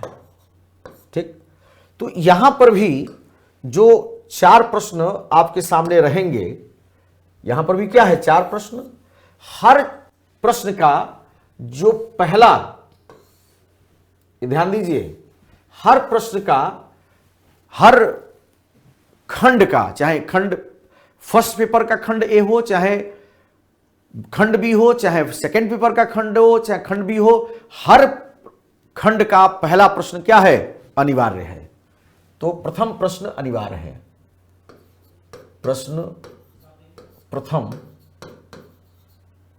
या ऐसे लिखिए, पहला प्रश्न, पहला प्रश्न, पहला प्रश्न हर खंड का अनिवार्य है। या बल्कि और अच्छे से लिख लीजिए ऐसे, हर खंड का, हर खंड का पहला प्रश्न, पहला प्रश्न अनिवार्य है। क्या है, अनिवार्य है। ठीक, अब हर खंड का पहला प्रश्न अनिवार्य है, इसका मतलब क्या हुआ, टोटल आपको करना कितना है, दोनों पेपर मिला करके, दोनों पेपर मिलाएंगे तो करना आपको 10 प्रश्न है। और 10 प्रश्न का मतलब क्या हुआ, और सब में आपको 4 हो गए, तो इसका मतलब क्या है, इस 10 में अगर दोनों पेपर मिला लिया जाए तो 4 प्रश्न आपको बिल्कुल बिना किसी चॉइस के है, मैंडेटरी है, अनिवार्य है। या यूं कहें कि हर पेपर में 2 है। अगर एक पेपर की हम बात करें तो इस पेपर में है तो यहां पर क्या है, 2 प्रश्न अनिवार्य है, 2 प्रश्न अनिवार्य। और इसी तरह से द्वितीय प्रश्न पत्र की बात हम करें तो यहां पर भी 2 प्रश्न क्या है, अनिवार्य है, 2 प्रश्न अनिवार्य है। बात समझ में आ गया। अब करना हर में 5 है और 2 प्रश्न आपके अनिवार्य हो गए। अब फिर एक लाइन और कही जाती है प्रिकॉशन के तौर पर। पहली बात क्या, कि हर खंड का प्राचीन भारत से पहला प्रश्न अनिवार्य, मध्यकालीन भारत से पहला प्रश्न अनिवार्य, आधुनिक भारत से पहला प्रश्न अनिवार्य, विश्व इतिहास से पहला प्रश्न अनिवार्य। बात समझ में आ गई। अब फिर एक और शर्त कहा जाता है कि इसके बाद एक एक प्रश्न दोनों में से करना अनिवार्य है। मतलब ये जो 4 दिए गए हैं इसमें एक प्रश्न अनिवार्य है और बाकी जो बचे 3 हैं उनमें से भी एक आपको करना अनिवार्य है। मतलब क्या हुआ, ऐसा नहीं कि एक प्रश्न आप कर लेंगे प्राचीन से और 4 कर देंगे आप मध्यकालीन भारत से तो आपको कहा जाएगा कि आपने आंसर किया है, नहीं माना जाएगा। मतलब मिनिमम आपको एक अनिवार्य और एक और करके कम से कम 2 प्रश्न आपको हर खंड से करना है। तो 2 4 हो गए और लास्ट में एक क्वेश्चन रह गया, वो आपकी चॉइस पर है, चाहे आप एंशिएंट से करिए चाहे मिडवल से करिए अगर फर्स्ट पेपर में है। उसी तरह से आपके पास चॉइस है, चाहे 2 प्रश्न मध्यकाल आधुनिक से, 2 प्रश्न विश्व इतिहास से करने के बाद आपका मन करे तो एक प्रश्न आधुनिक से कर लीजिए और एक प्रश्न विश्व इतिहास से कर लीजिए। तो जहां जैसी अनुकूलता होगी, जिसका जिसका चॉइस ज्यादा होगा उसमें उसकी रुचि बढ़ेगी।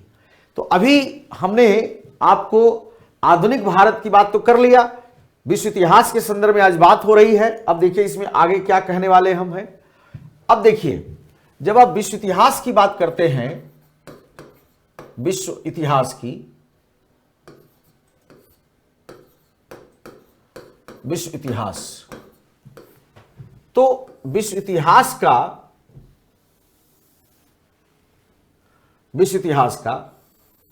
जो प्रश्न 1 है, विश्व इतिहास मतलब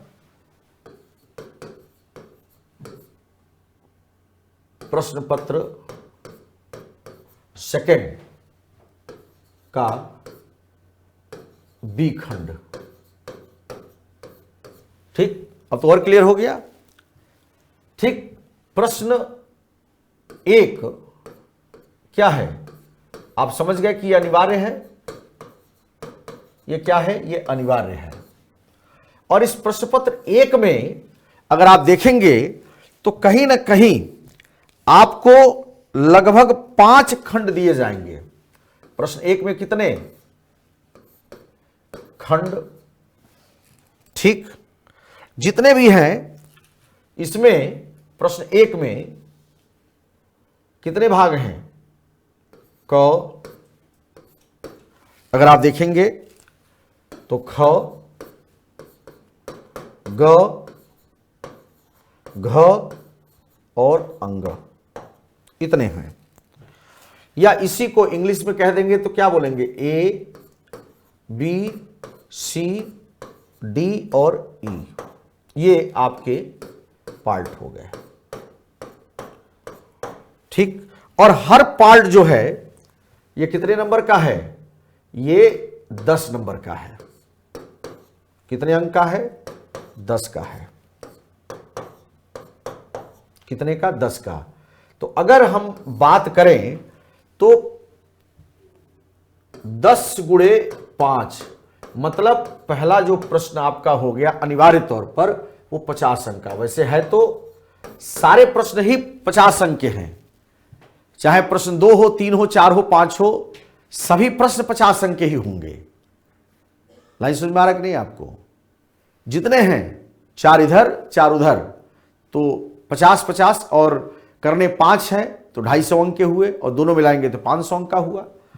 अब यहां पर आप देखेंगे अधिकांश जो प्रश्न हैं उनके लिए शब्द सीमा क्या दी गई है, आपको इसको लिखना है 150 शब्द में। ठीक, तो प्रत्येक को कितने में लिखना है, 150 शब्द में।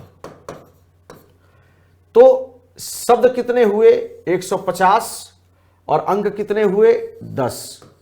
तो 10 अंक मिलेंगे और 150 शब्द लिखने हैं और ऐसे कितने लिखने हैं, 5 लिखने हैं आपको। यह हो गया आपका पहले प्रश्न के विशेषता के तौर पर।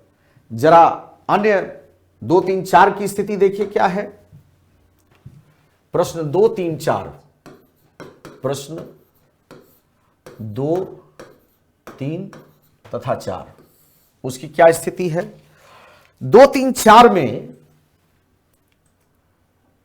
आपको 3 खंड मिलेंगे।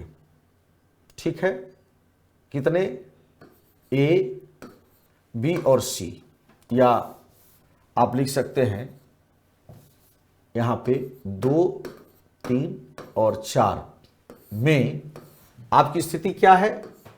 तो प्रत्येक में, एक में मान लीजिए क, एक में आपका ख और एक में आपका ग।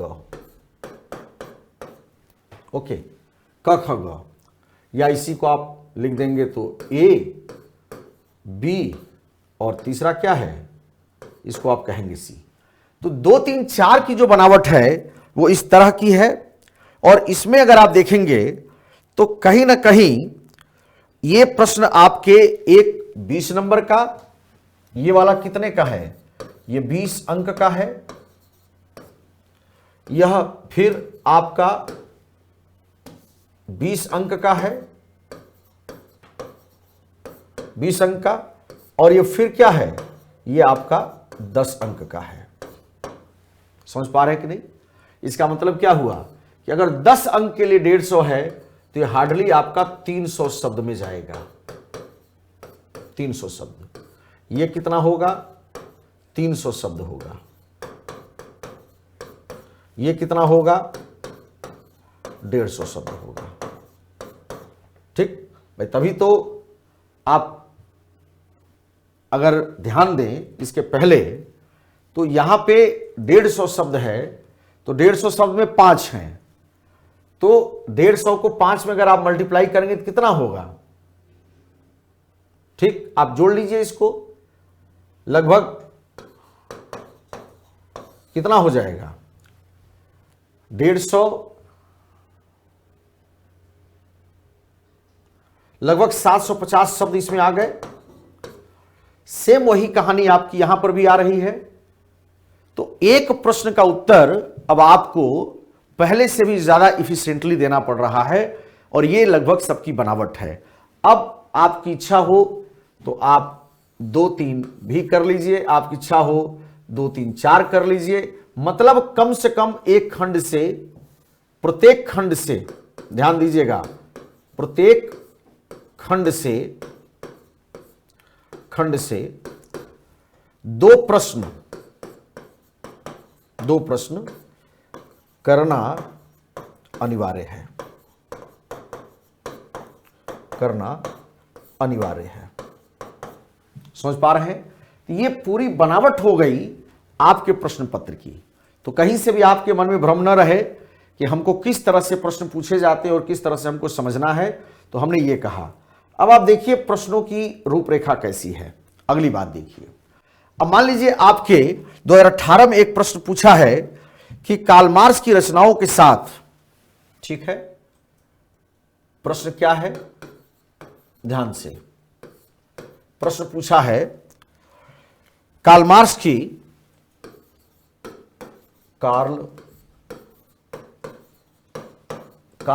की जो प्रश्न पूछा गया है कि रचनाओं के साथ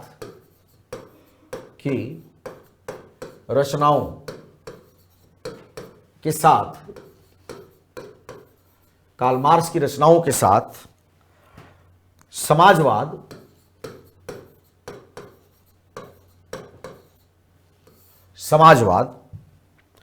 वैज्ञानिक समाजवाद के रूप में समाजवाद,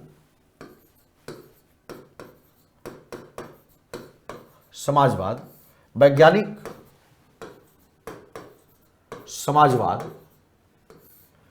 समाजवाद के रूप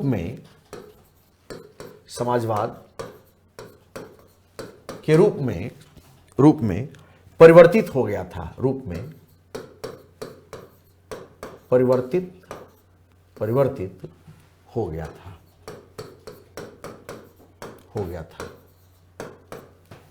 गया था।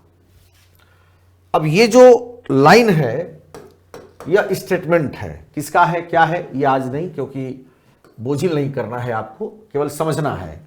अब ये प्रश्न क्या है, तो आप देखेंगे पहली चीज, ये 2018 का प्रश्न है।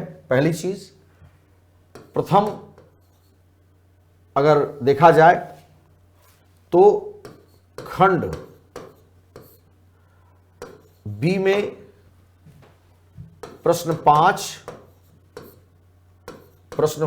का ये पहला है, और अगर आप ध्यान से देखेंगे यह 10 अंक का है, 10 अंक का है और 150 शब्द में लिखा गया है, लिखा जाना है इसे। अब जरा इस प्रश्न के अंदर आइए कि देखिए इसमें क्या चीज कहने की कोशिश की गई है, ठीक है ना। अगर आप इसको इधर ऐसे कर लीजिए तो ठीक। अब देखिए आपको सिलेबस में जब बता रहा था तो ध्यान दीजिए, इस सिलेबस में यहां देखिए आप लिखे हुए हैं पुनर्जागरण, ठीक है, और उसके बाद आपने लिखा प्रबोधन, और प्रबोधन में यहां देखिए ऑलरेडी आपने किसको मेंशन किया, मार्क्स के समाजवाद का प्रसार।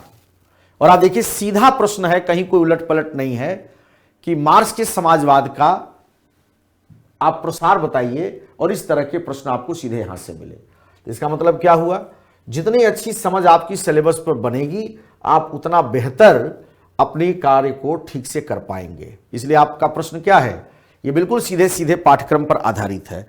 एक और मैं प्रश्न इसी तरह से आपको देता हूं कि देखिए आप कैसे समझ पाते हैं। अगला प्रश्न है, अगले पेज पे लिख देता हूं। देखिए अगला प्रश्न है कि अमेरिका के स्वतंत्रता संग्राम ने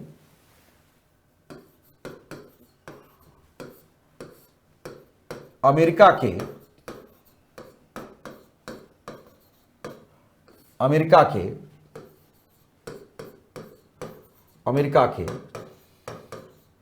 स्वतंत्रता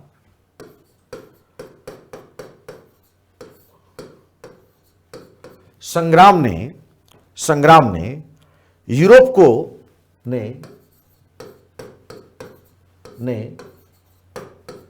यूरोप को और साथ में अमेरिका को, यूरोप को और साथ में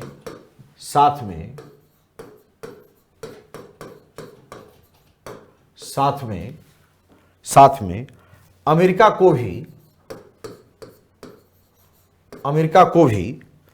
रूपांतरित किया था, अमेरिका को भी रूपांतरित किया था, ठीक है।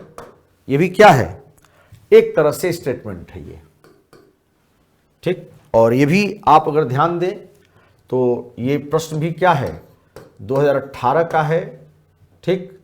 और प्रश्न अगर देखेंगे तो प्रश्न 5, ठीक है, प्रश्न 5 के ये सेकंड पार्ट में है, 5 का सेकंड है। अगेन ये आपका 10 अंक का है, 10 अंक का, और लिखना कितना है, 150 शब्द लिखना है आपको, 150 शब्द। अब इस प्रश्न को भी जरा सा आप ढंग से इवैल्यूएट करिए, ये प्रश्न सीधे कहां से जुड़ रहा है। तो अगर आप इसको देखने की कोशिश करेंगे तो आपने यहां पर पढ़ रखा है अमेरिका की क्रांति, ध्यान दीजिए, अमेरिका की क्रांति। हम लोग जब पढ़ेंगे तो अमेरिका की क्रांति के पूरे प्रोस्पेक्ट को देखेंगे, क्या उसके अंदर खासियत है, क्या उसकी मुख्य विशेषता है। तो ये सब चीज़ों को जब आप तैयार करेंगे, इवेल्युएट करेंगे, तो आप देखेंगे कि इसीलिए मैं बार बार कह रहा हूं आपको कि जो भी प्रश्न आएंगे वो आपके सिलेबस को ठीक से पढ़ने के बाद अपने आप आसान लगने लगेंगे। आप ये मत सोचिए कोई हवाई कोई भी प्रश्न उठा लिया जाता है। आप देखेंगे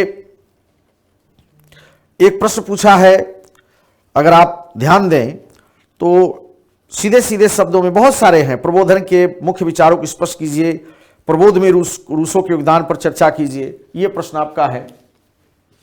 एक प्रश्न मैं अलग हट करके लिख देता हूं आपको ताकि आसान हो जाए। अब देखिए एक प्रश्न पूछा है, प्रबोध के मुख्य विचारों को, प्रश्न ध्यान से देखिए, प्रबोध मीन्स प्रबोधन, प्रबोध के मुख्य विचारों को स्पष्ट कीजिए, प्रबोध के मुख्य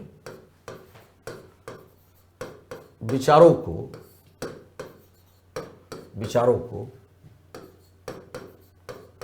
स्पष्ट कीजिए।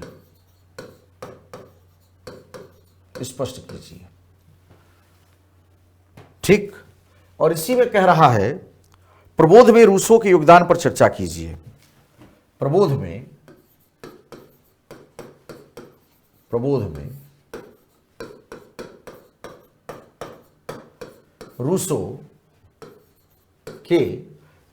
रूसो के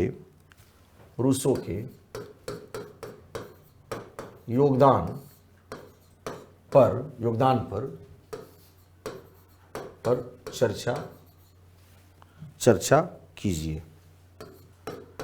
चर्चा कीजिए।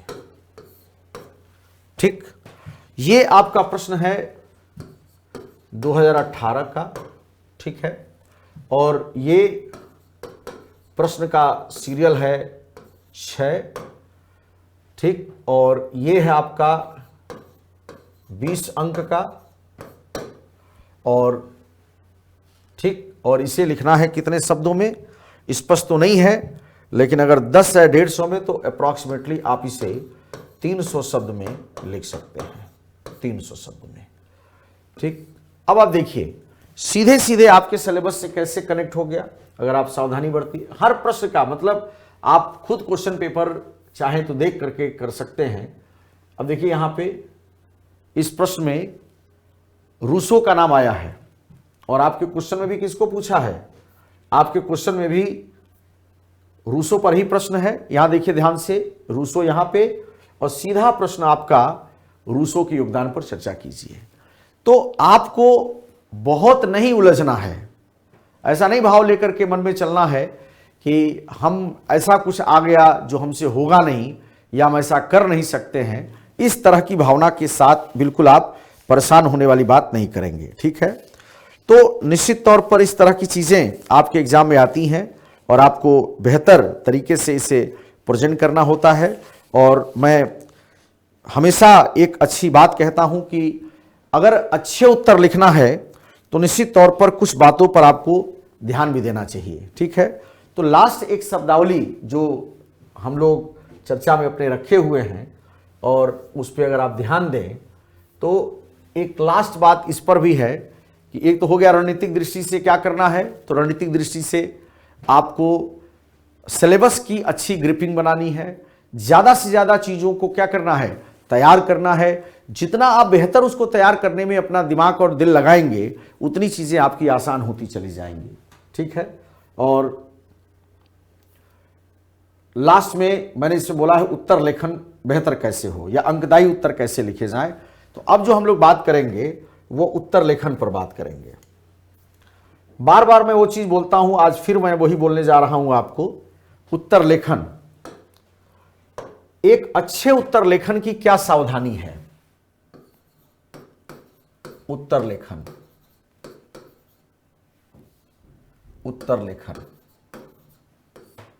ठीक है। बेहतर या अंकदायी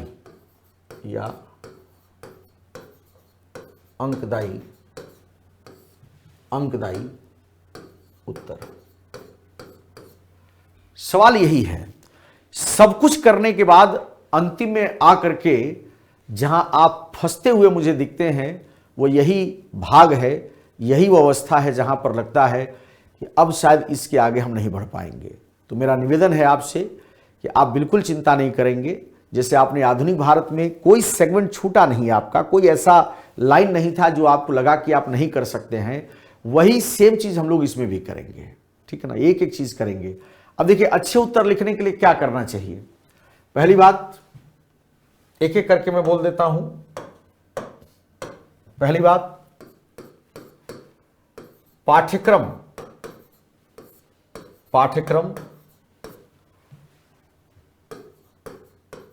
अच्छे से तैयार करें, एक बात। दूसरी जो सबसे बड़ी कोशिश है, टॉपिक को जोड़कर पढ़ने की कोशिश करें। जोड़कर, लिंक करके, जोड़कर पढ़ने एवं समझने का प्रयास करें। पढ़ने एवं समझने का प्रयास करें। हो गई बात। तीसरा, प्रश्नों का नियमित अभ्यास करें। प्रश्नों का नियमित अभ्यास करें। नियमित अभ्यास करें। इसके अलावा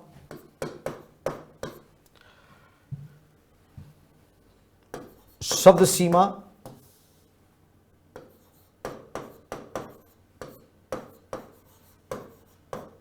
सीमा एवं समय सीमा के दायरे में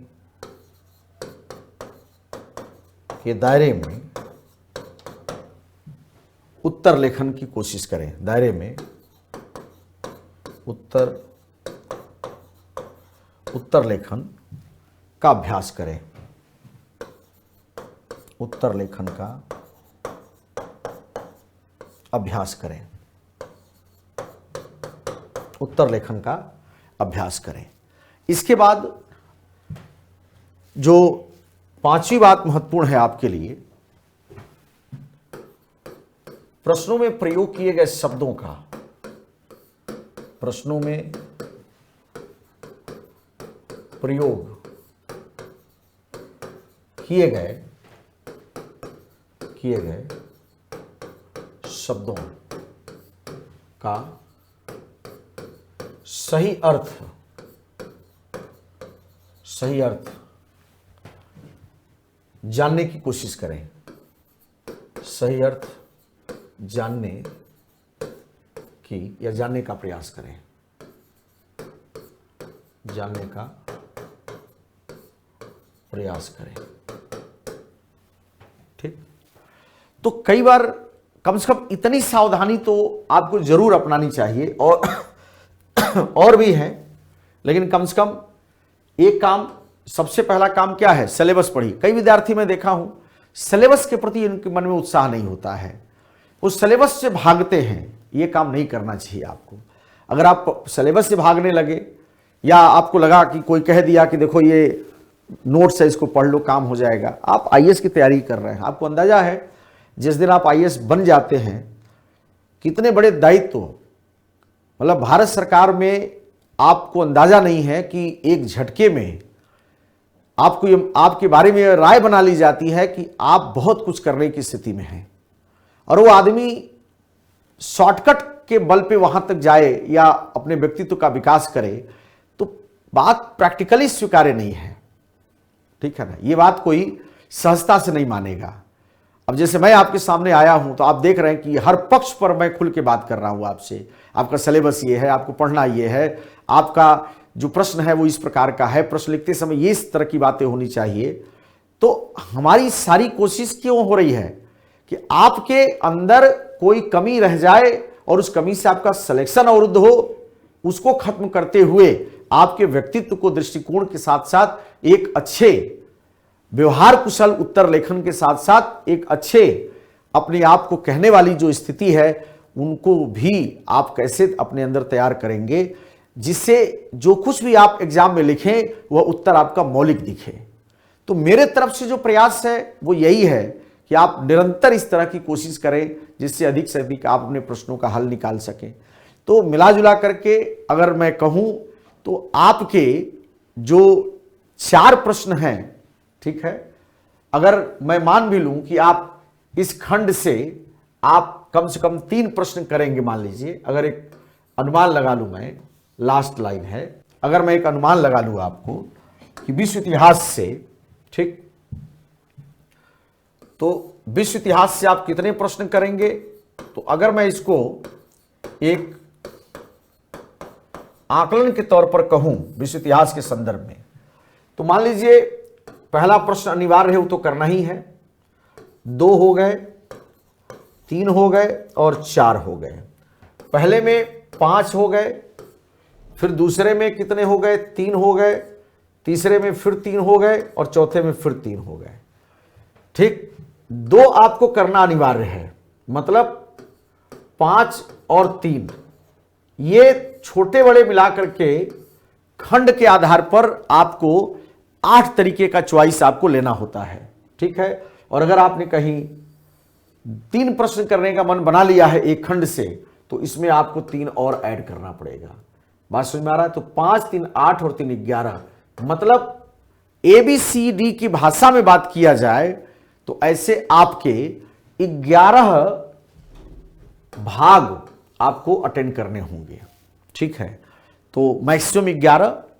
तो जो पूरा का पूरा सिलेबस है उसमें चाहे 10 नंबर की बात मैं करूं, चाहे 20 नंबर की मैं बात करूं, सभी को मैं जोड़ता हूं अधिकतम स्तर पर, तो कम से कम आपको 8 हैं और अधिक से अधिक आपको 11 हैं जिन प्रश्नों को आपको टच करते हुए अपने उत्तर को पूरा करना होता है। तो मुझे लगता है कि जो एक विद्यार्थी स्तर पर आपकी प्रौढ़ता है, समझ है, वो बहुत बड़ी बात नहीं कहा मैंने कि आप नहीं कर सकते हैं। किसी भी अन्य वैकल्पिक विषय की तुलना में इतिहास में बहुत अधिक अनुकूलता है। यहां पे कुछ कैरेक्टर हैं, कुछ घटनाएं हैं, कुछ परिस्थितियां हैं, उनके बारे में आपकी थोड़ी समझ हो जाए, थोड़ी जानकारी आपकी बढ़ जाए और थोड़ा आपका अभ्यास आ जाए, इसके बाद बिल्कुल बेखबर होकर के बैठ करके आप कमरा बंद करके, ये नहीं कि देखो ये परिवर्तन हुआ है इसको अपने उत्तर में डालना है, ऐसा हो गया तो इसको ऐसा करना है, ये सब कुछ मुसीबत जो आपका है इसमें नहीं है। इसका केवल एक मुसीबत है, वो ये कि एक बार नोट्स बन जाए, एक बार उसको ठीक से तैयार कर लिया जाए और उसमें जुड़ी हुई जो बातें हैं अगर उनको एक बहुत अच्छे रूपरेखा के साथ काम कर लिया जाए तो मुझे लगता है कि आपका मकसद यहाँ पर पूरा हो जाएगा। तो आज आपके पाठ्यक्रम पर पूरे विस्तार से चर्चा हुई, प्रश्न की प्रकृति आपने समझा, किस तरह के प्रश्न आते हैं, शब्द जो प्रश्न में पूछे जाते हैं उनको कैसे होंगे, जैसे आलोचना, विवेचना, तमाम तरह के शब्द होंगे। जब कभी केवल प्रश्नों के आधार पर आपसे बात करनी होगी तो इस संदर्भ को लेकर के भी हम बात करेंगे आपसे। तो आज के इस क्लास को मैं यहीं पे अब समाप्त कर रहा हूं। इसके बाद एक एक क्लास आपकी चलती जाएगी और आप एक एक सेक्शन, एक एक टॉपिक के आधार पर पढ़ते जाएंगे। अनुकूल लगेगा जहां पर प्रश्न मैं दूंगा, नहीं होगा तो भी आप अपने प्रश्न छांट करके निकाल करके अभ्यास कर लीजिएगा। नहीं अभ्यास कर सकते हैं तो कम से कम उन टॉपिक पर अच्छी पकड़ बनाइएगा, जब अभ्यास करने का समय आएगा तो उसको भी करेंगे। क्योंकि एक समस्या आपकी विश्व इतिहास में यही है कि प्राचीन, मध्य, आधुनिक के तीनों आप प्रारंभिक परीक्षा की तैयारी में पढ़े रहते हैं। मुख्य परीक्षा के अंतर्गत आप देखते हैं कि कई बार इसको आप नहीं पढ़े रहते हैं पहले से। तो इसमें एक बड़ी खासियत है कि इसका भी बहुत सारा टॉपिक आपका सीधा जीएस के जो 4 पेपर हैं उसके फर्स्ट पेपर में वो आ जाएगा। तो सामान्य अध्ययन के फर्स्ट पेपर में एक प्रश्न मिनिमम आपको मिल जाएगा, तो एक तो वहां भी आपको एडवांटेज दे देगा। यहां पर तो पूरा का पूरा है ही है। बहुत सारे टॉपिक जो होंगे वो अंतर्राष्ट्रीय संबंधों को समझने में काम आएंगे, वहां पर भी आप इसका लाभ ले सकते हैं। साक्षात्कार जब आप देने जाते हैं तो कई बार वैश्विक परिदृश्य को समझने में ये सब मदद करता है। निबंध लिखने आप बैठते हैं तो बहुत सारे मुद्दे आपको एक बेहतर निबंध लेखन में भी सहायक हो जाते हैं। तो ऐसे सभी प्रकार के पक्षों को आप इसमें मिलाते हैं और इस तरह से विश्व इतिहास कई रूप में आपके लिए काफी प्रायोगिक और प्रभावी रूप से लाभकारी है। इसलिए इसमें आप केवल यह मत मानिए कि यह केवल और केवल 125 नंबर, क्योंकि 250 का एक पेपर होता है, 500 का पूरा ऑप्शनल है, तो 250 नंबर एंशिएंट मिडवल मिला के और 250 नंबर मॉडर्न और वर्ल्ड हिस्ट्री मिला करके है। तो आप ये मत सोचिएगा केवल 125 नंबर के लिए होगा। आपके जीएस में आएगा, वहां पर भी एक क्वेश्चन देगा। आपका निबंध लिखने बैठेंगे, जैसे इसी बार एक बड़ा अच्छा प्रश्न पूछा है निबंध लेखन में कि इतिहास अपने को दोहराता है, और फिर उसके आगे भी कुछ उसने लिख दिया है थोड़ा और डराने के लिए। अब हिस्ट्री रिपीट्स इटसेल्फ, तो वो तो एकदम सीधा सीधा इतिहास के विद्यार्थी के लिए एकदम लाभकारी स्थिति हो गई। अब उसमें आप केवल इंडियन हिस्ट्री के ही मुद्दे उठाएंगे तो ठीक नहीं है, कुछ बातें विश्व इतिहास के संदर्भ में भी उठाएंगे, तो ऐसे करके निबंध में भी आपके लिए कारगर होगा। तो सब ले दे करके मैं निवेदन आपसे यही करूंगा कि आप जितनी रुचि के साथ, जितनी समझ के साथ इसको पढ़ने में अपना ध्यान, अपनी मस्तिष्क, अपनी पूरी उपयोगिता दिखाएंगे, इसमें कोई संशय नहीं है, इसमें कोई उलट पलट वाली कोई बात नहीं है कि आप अच्छे से प्रयास करें और आपको लगे कि मेरा काम नहीं हुआ, क्योंकि प्रश्न के शब्द देखिए भाई, 300 शब्द है तो 30 लाइन है, 150 शब्द है तो आपका 15 लाइन है, तो 15 लाइन 30 लाइन, ये आपके अधिकतम उत्तर हो गए। ठीक, और प्रश्नों की भाषा भी ऐसा नहीं है कि असंभव प्रकार का है। एकाक प्रश्न किसी खंड में ऐसा आता है जो लेकर के बाजार में लोग बॉन्डर उठाते हैं कि ऐसा आ गया वैसा आ गया, अन्यथा अधिकांश जो प्रश्न है उनकी रूपरेखा, उनकी समझ आपके बिल्कुल नियंत्रण में होगी, आप आसानी से उसके माध्यम से अपना काम कर सकते हैं। तो आज की इस क्लास को यहीं पर समाप्त करते हैं। पूरी रणनीतिक परिचर्चा को आप ध्यान से सुनेंगे, समझेंगे और एक दृष्टिकोण जरूर विकसित कर लेंगे कि हमको आगे कैसे अपने टॉपिक को तैयार करना है। इसी के साथ आज की इस क्लास को मैं यहीं समाप्त करता हूं। आप सभी लोगों को उत्कर्ष परिवार की तरफ से बहुत बहुत धन्यवाद।